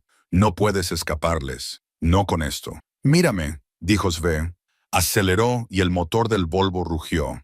La carretera era estrecha, serpenteaba a lo largo de la costa y era peligrosa incluso a la luz del día. Por la noche, a esa velocidad, era casi un suicidio. Pero Salve conducía con habilidad, tomando las curvas con precisión y aprovechando cada metro de carretera disponible. Gunner se agarró a la puerta, con las ataduras y el diario de su mochila apretados contra su costado. Todo por lo que Pota había luchado, todo lo que le había costado la vida a él y a su familia, se reducía a una persecución a alta velocidad a través de la oscuridad del Ártico. ¿A dónde vamos?, gritó Gunnar por encima del ruido del motor. Hacia el interior, hay un puerto de montaña a 20 kilómetros. Más allá, podremos perderlos en los valles. Dirígete a ciudades más grandes donde no puedan actuar con tanta libertad. Sve miró por el espejo retrovisor. Los faros que los perseguían estaban ahora más cerca, ganándoles terreno en las rectas. Una bala impactó en la ventana trasera, agrietando el cristal, pero sin penetrarlo. Luego otra. Nos están disparando. Gunnar no podía creerlo. En territorio noruego, están desesperados, dijo Christian, y tienen órdenes. Los bonos al portador no son solo dinero, son pruebas. Pruebas de corrupción, de asesinatos, de operaciones que continúan hasta el día de hoy. Moscú no puede permitir que eso se haga público. Sal tomó una curva cerrada y los vehículos que los perseguían desaparecieron momentáneamente de la vista. Aceleró por una pendiente empinada, con la tracción total del Volvo, agarrándose a la carretera helada. En la cima, el paisaje se abrió a un amplio valle que se extendía ante ellos con una estrecha carretera que lo atravesaba. El paso, dijo Solve, con alivio en su voz. Una vez que lo hayamos cruzado, tendrán que ser más cautelosos. Demasiados pueblos, demasiados testigos. Pero al coronar la colina, aparecieron unos faros delante. Viniendo en dirección contraria, el FSB había anticipado su ruta y había colocado una fuerza de bloqueo. Estaban atrapados. SBG pisó el freno y el Volvo derrapó sobre la carretera helada. Giró el volante, tratando de dar la vuelta, pero era demasiado tarde. Los vehículos que venían detrás los habían alcanzado, bloqueando su retirada. Los que venían delante se acercaban rápidamente. En cuestión de segundos, estaban rodeados por 4 SUV negros. Sus ocupantes salieron con precisión militar. Hombres armados, al menos 8, con las armas desenfundadas y apuntando al Volvo. Una voz gritó en noruego a través de un altavoz. «Salgan del vehículo con las manos a la vista.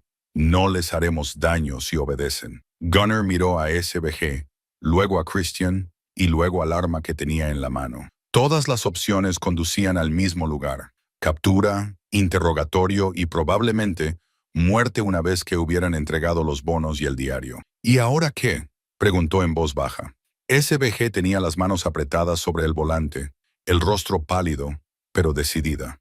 Ahora veremos si mi póliza de seguro vale algo. Buscó su teléfono, pero antes de que pudiera marcar, uno de los agentes del FSB disparó. La bala impactó en la rueda delantera, desinflándola al instante. Un mensaje claro, sin escapatoria, sin negociación.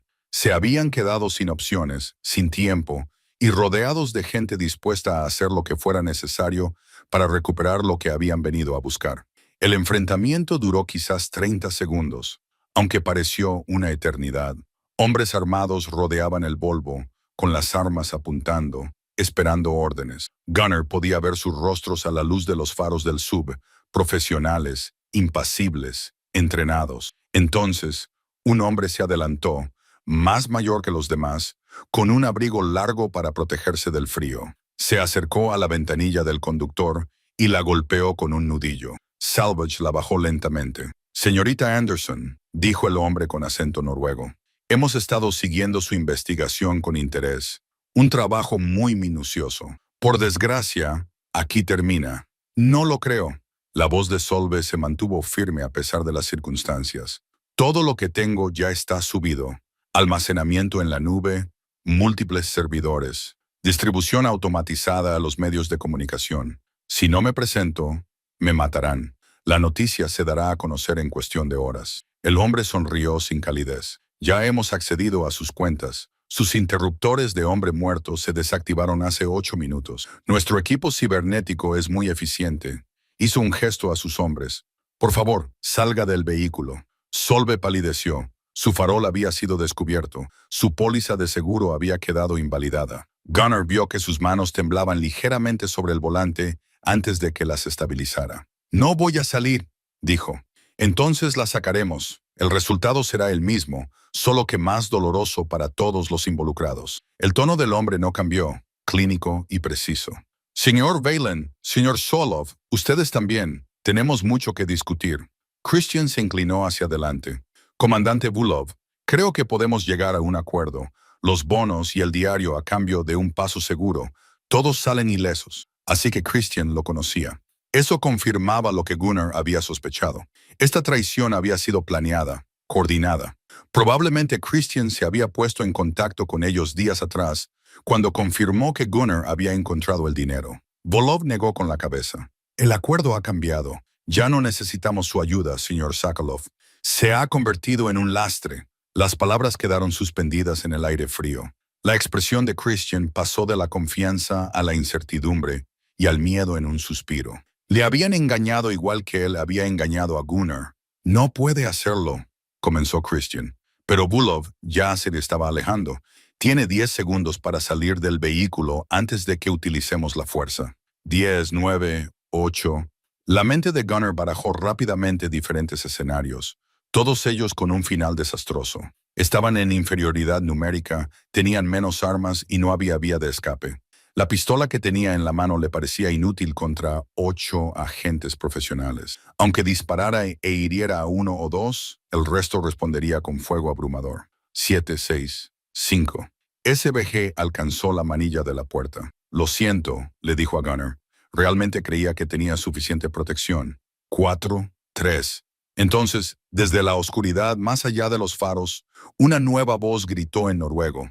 «Agentes del FSB, aquí el Servicio de Seguridad de la Policía Noruega, están llevando a cabo operaciones ilegales en suelo noruego. Bajen sus armas inmediatamente». Todos se quedaron paralizados. Aparecieron nuevas luces que inundaron la escena. Vehículos policiales, al menos 6, se acercaban desde múltiples direcciones. Los agentes salieron con las armas desenfundadas y rodearon al equipo del FSB. La expresión de Bulov permaneció impasible, pero Gunnar vio cálculo en sus ojos. Un tiroteo aquí con la policía noruega crearía un incidente internacional que ni siquiera el gobierno ruso podría suavizar. Continuó la voz noruega. Una mujer entró en la luz con la confianza de la autoridad. «Soy la inspectora Hogan, de la PST. Usted y su equipo bajarán las armas y se entregarán mientras resolvemos esta situación». Durante un largo momento, nadie se movió. Entonces Bulov hizo un gesto y sus hombres bajaron lentamente las armas, sin soltarlas. Gunnar se dio cuenta de que solo las bajaban, listos para volver a levantarlas si la situación cambiaba. La inspectora Hogan se acercó al Volvo, con la atención puesta en Gunnar. «Señor, salga del vehículo. No está arrestado, pero necesitamos asegurar la escena y determinar qué está pasando aquí». Gunnar salió lentamente, con la mochila con las ataduras todavía a la espalda y el arma ahora metida en la chaqueta. Sve y Christian le siguieron. Los agentes noruegos se movieron con eficiencia, separándolos de los agentes del FSB, creando espacio y reduciendo la tensión. Hogan estudió a Gunnar con mirada aguda. Su amigo Bjorn Halvorson presentó una denuncia por desaparición hace 5 días. «Le hemos estado buscando desde que interceptamos comunicaciones que sugerían el interés del FSB en las islas del norte. Hemos atado cabos». Ella señaló a Sveg y la investigación de la señorita Anderson nos proporcionó el contexto que nos faltaba. «¿Estaban trabajando juntos?», preguntó Gunnar a Sveg. «No exactamente, pero llevo meses pasando información al PST. Cuando se dieron cuenta de que había descubierto algo importante, empezaron a coordinarse conmigo». SB parecía aliviado, pero agotado. «Mis interruptores de hombre muerto estaban desactivados, pero no por el FSB, sino por la inteligencia noruega para evitar que la historia se filtrara prematuramente y comprometiera su operación». Christian se mantuvo apartado, custodiado por 2 agentes. Su rostro era indescifrable. El hombre que había sido agente soviético, luego traidor, luego aspirante a profeta, ahora solo parecía viejo y cansado. Bulov dio un paso adelante, con las manos entrelazadas a la espalda en un gesto de cortesía diplomática. «Inspector Hogan, creo que ha habido un malentendido. Estamos llevando a cabo una operación de recuperación de bienes pertenecientes a la Federación Rusa. Artefactos culturales que, en esencia, no tienen nada que ver con la seguridad noruega. Los bonos al portador por valor de millones de dólares relacionados con el espionaje de la Guerra Fría y múltiples asesinatos no se consideran artefactos culturales. La voz del comandante Hogan era de acero envuelta en cortesía. Están operando ilegalmente en nuestro territorio con personal armado. Es un acto que nos tomamos muy en serio. Los bonos fueron robados a mi gobierno por un hombre al que ustedes asesinaron junto con su familia. Tenemos documentación, testimonios, pruebas. Hogan asintió con la cabeza hacia Gunner, incluyendo un diario que detalla toda la operación. Gunner se quitó la mochila del hombro, sintiendo su peso. En su interior se encontraban las respuestas a preguntas que habían atormentado a los servicios de inteligencia durante décadas. Pruebas de crímenes, de corrupción, de un sistema que había destruido vidas sin dudarlo. Pensó en su padre muriendo en un paso fronterizo, pensando en su esposa y su hijo. Pensó en Anna y Mikhail, asesinados en el incendio de un apartamento que no fue un accidente. Pensó en su propia hija, Astrid, a salvo en Londres, libre para vivir su vida sin miedo. ¿Qué pasa ahora?, preguntó Gunner. Hogan lo miró con atención. Eso depende de varios factores. Los bonos son técnicamente pruebas en una investigación criminal, en realidad, en múltiples investigaciones, rusas, noruegas, posiblemente internacionales. Su situación legal es complicada. Pueden estar atados a los tribunales durante años. Y si solo quisiera irme a casa para olvidar todo esto, no puedes. Ahora eres testigo. Señor Whelan, tu testimonio sobre el hallazgo del dinero y las acciones del FSB esta noche es crucial. Hizo una pausa. Pero Noruega protege a sus testigos. Estarás a salvo y recibirás una compensación por tu cooperación. Y cuando esto termine, podrás retomar tu vida. Bulov volvió a hablar, ahora con voz más aguda. Esto es un asunto diplomático. Rusia presentará una protesta por los canales adecuados. Esos bonos son de nuestra propiedad robada, intervino SBG, con su instinto periodístico superando a la precaución. Adquiridos a través de operaciones criminales ocultas para evadir la justicia. Rusia no tiene ningún derecho legítimo. ¿Y qué haría usted con ellos, señorita Anderson? Escribiría una historia sensacionalista. Se haría famosa. La sonrisa de Volkov era fría. Usted está tan motivada por la codicia como cualquiera aquí, solo que es codicia por la atención en lugar de por el dinero. Antes de que SB pudiera responder, Christian tomó la palabra, con una voz que transmitía el peso de sus años. Los bonos deberían ir a parar a la familia de Potra. Si algún pariente sobrevive, primos, parientes lejanos, se los merecen. Es lo que Pota quería.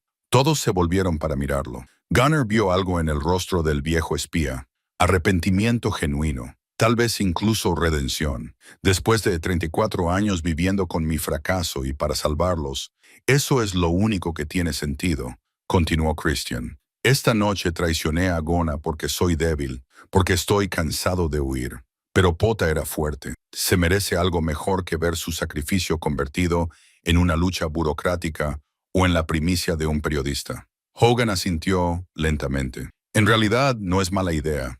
Investigaremos si hay algún familiar. Si lo hay, y si se pueden resolver las cuestiones legales, ese podría ser el resultado más justo. Gunner sintió que algo se liberaba en su pecho. Los bonos nunca habían sido realmente suyos, a pesar de la tentación de reclamarlos. Pertenecían a los sueños de un hombre muerto, a una familia destruida por la violencia. Si alguna parte de esa familia había sobrevivido, debía beneficiarse. Le entregó el paquete al inspector Hogan. Está todo ahí. Los bonos, el diario, una fotografía, todo lo que Pota dejó atrás. Ella lo tomó con cuidado, con respeto. Gracias, señor. La policía noruega aseguró la escena con eficiencia, separando al FSB, a nuestros agentes, y documentando todo. Gunner se sentó en la parte trasera de un cálido vehículo policial envuelto en una manta térmica, observando el caos organizado que se desarrollaba afuera. Le dolía el cuerpo, el cansancio se apoderaba de sus huesos, ahora que el peligro inmediato había pasado. La inspectora Hogan regresó después de 20 minutos con 2 tazas de café. Le dio una a Gunner y se sentó a su lado. El equipo del FSB será escoltado a la embajada rusa en Oslo. La inmunidad diplomática los protege de ser procesados, pero serán declarados persona non grata y expulsados de Noruega. El comandante Bulov ya está hablando por teléfono con Moscú. Sin duda, dando vueltas a la historia. Ella bebió un sorbo de café. Pero lo tenemos todo documentado. La operación ilegal, las armas, el intento de incautación. Será un golpe para la inteligencia rusa. ¿Y Christian? Preguntó Gunnar. Es complicado. Es un exoficial del KGB que desertó hace décadas. Pero su intento de traición esta noche crea problemas. Será detenido mientras determinamos su situación y decidimos qué cargos, si los hay, se le imputan. Hogan estudió a Gunnar. Ahora parece genuinamente arrepentido. No sabría decir si es una táctica o si es auténtico. Gunnar pensó en el hombre que había ayudado a Pota, luego le había fallado y luego había intentado sacar provecho de ese fracaso. Creo que solo está cansado. Cansado de ser quien la gente necesita que sea. ¿No lo estamos todos? Hogan sacó una tableta y le mostró una fotografía a Gunnar. Hemos estado investigando a la familia de Potra Konstantin. Su esposa Anna tenía una hermana que emigró a Estonia en 1987. Todavía vive, tiene 73 años y reside en Tallinn. Tiene 2 hijos adultos y 5 nietos. Gunnar se quedó mirando la fotografía. Una anciana de mirada amable, rodeada de su familia, en lo que parecía una celebración de cumpleaños. La hermana de Anna, la familia de Pota, sobrevivió y prosperó a pesar de todo. Nunca supieron qué les pasó a Anna y Mikhail, continuó Hogan. El gobierno soviético afirmó que fue un accidente, y para cuando la hermana pudo investigar, la URSS se había derrumbado y los registros eran un caos. Ha vivido toda su vida sin saber la verdad. ¿Se lo dirás? Tendremos que hacerlo. Tiene derecho a saber qué le pasó a su hermana y potencialmente tiene derecho a los bonos si los tribunales fallan a su favor. Hogan cerró la tableta. No le devolverá a su hermana, pero tal vez le proporcione algo de paz y seguridad financiera a su familia. Gunnar asintió, sintiendo que era lo correcto. Porter había querido proteger a su familia. No era la familia que él había conocido, pero era su familia al fin y al cabo. La sangre unía a través de décadas y fronteras, sobreviviendo cuando el propio Pota no pudo hacerlo. ¿Y la historia de Sve? Preguntó Gunnar. ¿Se hará pública? Con el tiempo, aunque no de la forma sensacionalista que ella hubiera deseado. Los aspectos diplomáticos deben manejarse con cuidado. Pero sí, la verdad sobre Pota Konstantin, sobre los asesinatos, sobre las operaciones de la Guerra Fría, saldrá a la luz poco a poco a través de los canales adecuados, pero saldrá a la luz. Se veía a Salve a través de la ventana, discutiendo con otro oficial, gesticulando enfáticamente. Incluso ahora, luchaba por su historia, porque se contara la verdad en sus propios términos. Gunnar respetaba eso, aunque sus métodos casi los hubieran matado. Ella me salvó la vida, dijo Gunnar. Cuando Christian sacó el arma, no tenía por qué hacerlo. Tomaré nota de ello. Podría ayudarla cuando decidamos cuánta información revelar y cuándo. Hogan terminó su café. Ahora, en cuanto a ti, necesitaremos declaraciones formales, probablemente testimonios. Si esto llega a los tribunales, te llevaremos a Tromsø. Tu amigo Bjorn nos ha estado acosando cada hora para que le demos noticias. Creo que se sentirá aliviado al verte con vida. El pensamiento del sólido y confiable Bjorn provocó una emoción inesperada en el pecho de Gunnar. Su amigo que había intentado impedir que se fuera, que había presentado la denuncia por desaparición, que probablemente había estado enfermo de preocupación durante días, y mi hija Astrid. Nos hemos puesto en contacto con ella a través de la embajada británica. Ya ha reservado un vuelo a Tromsø. Debería llegar mañana por la tarde. Hogan sonrió levemente. Insistió mucho en verte inmediatamente. Al diablo con los protocolos diplomáticos. Gunnar cerró los ojos, abrumado. Astrid venía. Su hija, a quien temía que lo hubiera descartado por completo, estaba volando a través de Europa para verlo. La promesa que le había hecho de visitarla en Londres. Y parecía que ella se le adelantaba en el reencuentro. Gracias, dijo en voz baja. Por todo, por encontrarnos cuando lo hiciste. Gracias por cooperar. No todo el mundo entregaría $10 millones tan fácilmente. Los bonos debían de ser tentadores, dijo Hogan, poniéndose de pie. Lo eran, admitió Gunnar. Muy tentadores, pero no eran míos. Nunca lo fueron. Pensó en la fotografía de Potra. Ese momento de felicidad congelado en el tiempo. Hay cosas más importantes que el dinero.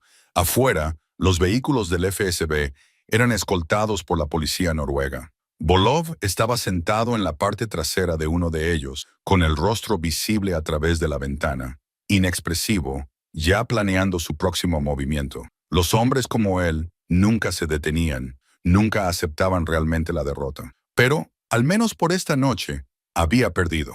Christian fue colocado en un vehículo separado, esposado, pero tratado con cortesía profesional. Mientras lo subían, cruzó la mirada con Gunnar a través de la ventana. Por un momento, algo pasó entre ellos. No exactamente perdón, pero quizás comprensión. Dos hombres que habían cometido errores, a los que se les había ofrecido la oportunidad de redimirse, pero que habían elegido de manera diferente en el momento crucial. Gunnar levantó una mano en señal de reconocimiento. Christian asintió con la cabeza y luego desapareció en el vehículo. El viaje a Tromsø duró 3 horas a través de la noche ártica. Gunnar dormitó a ratos, con la mente repitiendo la semana pasada, la tormenta, la cabaña, el descubrimiento, la traición, el rescate. Le parecía imposible que hubieran pasado tantas cosas en solo 7 días.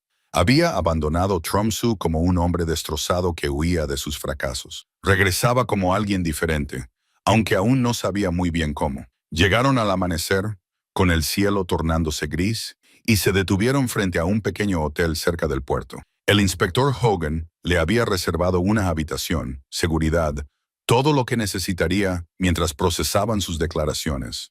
Pero antes de entrar, Gunnar le pidió al conductor que se detuviera en el puerto. Caminó hasta el borde del muelle donde el Times Nords Jorrer Times había zarpado hacía mucho tiempo. El agua estaba en calma, reflejando la luz de la mañana. En algún lugar allá afuera, su barco yacía destrozado en la costa rocosa de una isla. Pero él había sobrevivido. Contra todo pronóstico, había sobrevivido.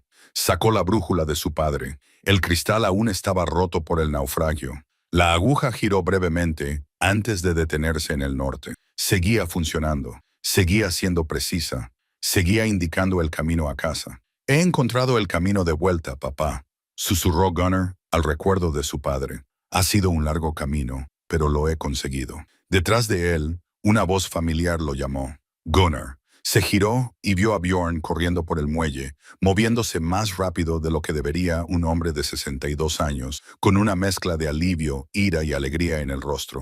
Se encontraron a mitad de camino y Bjorn lo abrazó con fuerza. «Estúpido testarudo», dijo Bjorn con la voz quebrada.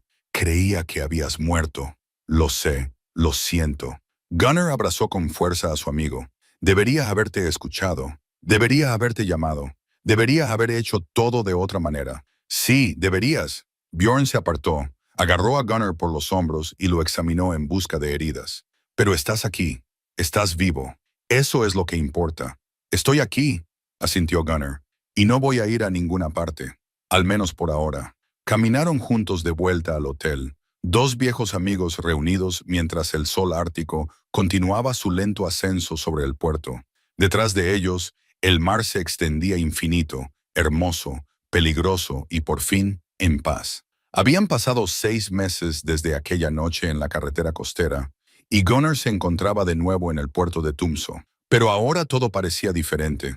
El agua brillaba bajo el sol de finales de primavera, y el aire traía consigo el calor de la vida que regresaba. Las aves marinas volaban en círculos sobre sus cabezas, mezclando sus graznidos con los sonidos de los barcos y las conversaciones lejanas. Astrid estaba a su lado, con la mano apoyada en su brazo. Se había quedado en Tromsø durante 2 semanas después del rescate, y en esas semanas habían hablado con más sinceridad que en años sobre el divorcio, sobre sus fracasos, sobre sus propias dificultades al ver cómo se desmoronaba el matrimonio de sus padres. Las conversaciones habían sido difíciles, a veces dolorosas, pero necesarias. Habían comenzado a sanar lo que se había roto entre ellos. «¿Estás seguro de esto?», preguntó Astrid, señalando el modesto edificio que tenían detrás. Gunnar asintió. El letrero sobre la puerta decía, «Centro del Patrimonio Marítimo Constantin», en noruego y ruso. No era grande, solo un almacén renovado cerca del puerto, pero era su lugar para preservar la historia marítima, enseñar a los jóvenes las técnicas tradicionales de construcción de barcos y honrar a aquellos que habían perdido la vida por los peligros del mar y la crueldad humana. La fundación del centro se había financiado con una parte del valor de los bonos. Tras meses de disputas legales en 3 países, Se había llegado a un acuerdo. La hermana de Anna en Estonia recibió la mayor parte, suficiente para asegurar el futuro de su familia durante generaciones. Pero ella insistió en que una parte fuera para Gunnar, reconociendo que él había protegido el legado de su cuñado cuando podría haberse quedado con todo. La cantidad había sido suficiente para pagar sus deudas, apartar dinero para el futuro de Astrid y empezar algo significativo. No el negocio de alquiler de barcos que había perdido. No tenía ningún deseo de recrearlo. Esto era algo nuevo, algo que importaba más allá de los beneficios. La primera clase empieza la semana que viene, dijo Gunnar. 8 estudiantes, todos adolescentes de la zona, les enseñarán la construcción tradicional de barcos, la navegación, el respeto por estas aguas, habilidades que su generación está perdiendo. A papá le habría encantado esto, dijo Astrid en voz baja, refiriéndose al padre de Gunnar. Transmitir lo que él te enseñó. Gunnar tocó la brújula que llevaba en el bolsillo. La brújula de su padre, ahora reparada. El cristal roto había sido sustituido. La llevaba consigo a todas partes, como recordatorio de la navegación, tanto literal como metafórica. Encontrar el camino a casa no siempre tenía que ver con la geografía. A veces se trataba de encontrar un propósito, una conexión, una razón para seguir adelante. Bjorn salió por la puerta del Cent, llevando café y vasos de papel. Se había convertido en el socio de Gunnar en la empresa, enseñando las habilidades prácticas, mientras Gunnar se encargaba del trabajo administrativo y la investigación histórica. Les venía bien a ambos, ya que daba estructura a sus días y sentido a sus conocimientos acumulados. El inspector Hogan ha llamado, dijo Bjorn, entregándole el café. La fecha del juicio está fijada para septiembre. El testimonio de Solvig será crucial. La periodista había conseguido su historia, después de todo, aunque de una forma más controlada de lo que inicialmente había deseado. Sus artículos sobre el espionaje durante la Guerra Fría, sobre la tragedia de Pota y Anna, sobre la recuperación del bono, habían atraído la atención internacional y varios premios periodísticos. Había visitado a Gunnar 2 veces, realizando extensas entrevistas, siempre respetuosa con su deseo de privacidad, mientras buscaba la verdad sin descanso. El destino de Christian había sido más ambiguo. Tras meses de negociaciones, había sido liberado con el compromiso de cooperar plenamente con las investigaciones en curso sobre las operaciones de inteligencia de la Guerra Fría. Había enviado a Gunnar una carta desde algún lugar de Sudamérica, breve, en la que se disculpaba y le agradecía no haber presentado cargos cuando podría haberlo hecho. La carta incluía la información de contacto de la hermana de Anna, sugiriendo que Gunnar tal vez quisiera conocerla algún día. ¿Vas a ir al juicio?, preguntó Astrid. Tengo que ir. Mi testimonio forma parte de las pruebas. Gunnar sorbió su café, observando cómo un barco pesquero se deslizaba hacia el puerto. Pero después de eso, habré terminado. Dejemos que los abogados y los diplomáticos discutan las cuestiones legales pendientes. Ya he dicho todo lo que tenía que decir. Su teléfono vibró con un mensaje de texto de un número desconocido. Gunnar lo abrió y encontró una fotografía. Una anciana rodeada de su familia sostenía una foto enmarcada de Pota, Anna y el joven Mikhail. El mensaje, escrito en un inglés un poco torpe, decía: «Gracias por proteger la memoria de mi hermana. Su amabilidad les honra. Que encuentre la paz que ellos no pudieron encontrar». Katarina Gunnar le mostró la foto a Astrid. Ella la estudió en silencio y luego le apretó el brazo. «Hiciste lo correcto, papá. Con todo, los vínculos, el testimonio, todo. Eso espero». Guardó el teléfono en las decisiones que tomó. Arriesgó todo por amor, por su familia. Pasé tantos años centrado en los negocios, en el éxito, que olvidé lo que realmente importaba. «Ahora lo estás recordando», dijo Astrid. «Eso es lo que importa». Caminaron juntos por el puerto, pasando junto a barcos que se preparaban para la temporada de pesca de verano, junto a turistas que tomaban fotografías, junto al ajetreo cotidiano de una ciudad del norte que despertaba del invierno. Ingrid había visitado el mes pasado, tranquila, incluso cálida, contenta de ver que Gunnar volvía a encontrar su equilibrio. El divorcio era definitivo, pero la amargura se había desvanecido. Ahora podían ser amigos, o algo parecido. Al final del muelle, Gunnar se detuvo y sacó la brújula. La aguja apuntaba firmemente al norte, fiable como siempre, pero se dio cuenta de que ya no la necesitaba. En realidad, no. Sabía dónde estaba, dónde había estado y, lo más importante, a dónde iba. Tu abuelo me dijo que esta brújula siempre me indicaría el camino a casa, le dijo Gunnar a Astrid. Pasé la mayor parte de mi vida pensando que el hogar era un lugar, una casa, un barco, un negocio, pero no lo es. Son las personas, las conexiones, las cosas que hacemos que importan más allá de nosotros mismos. Astrid apoyó la cabeza en su hombro. ¿Cuándo vendrás a visitarme a Londres? El mes que viene, si te parece bien. Nunca he sido capaz de cumplir una promesa. Me gustaría. Se quedaron juntos mirando el agua. Padre e hija reunidos a través de la crisis y eligiendo permanecer conectados a través de la intención. El sol ártico calentaba sus rostros y por primera vez en años, Gunnar se sintió genuinamente satisfecho, no feliz de la manera salvaje e irreal de la juventud, sino satisfecho de la manera más profunda de alguien que había sobrevivido a la oscuridad y había encontrado la luz al otro lado. Su teléfono volvió a vibrar, recordándole que mañana llegaría la primera clase de estudiantes para la orientación. Jóvenes que habían aprendido habilidades tradicionales, que escucharían historias sobre el respeto por el mar y las personas que lo habían navegado antes que ellos. Quizás algún día les hablaría de Potra, de un hombre que intentó proteger a su familia y fracasó, pero cuyo sacrificio acabó teniendo sentido décadas más tarde. Algunas lecciones merecían la pena ser transmitidas. Gunnar guardó la brújula en el bolsillo y se volvió hacia el puerto. Astrid a su lado, Bjorn esperando en la entrada del centro. El futuro se extendía ante ellos, incierto en sus detalles, pero claro en su dirección. Había vuelto a encontrar su rumbo, no huyendo como había hecho antes, sino quedándose, construyendo, eligiendo ser importante. A veces hay que perderse para poder encontrar realmente el camino a casa. Gunnar había estado más perdido de lo que jamás había imaginado. Posiblemente naufragado, traicionado, atrapado en las corrientes de la historia y la codicia. Pero había encontrado el camino de vuelta, no al lugar donde había empezado, sino a un lugar mejor. Y eso, pensó, mientras caminaba hacia el edificio que llevaba el nombre de Potra, era suficiente, más que suficiente. Era todo lo que importaba.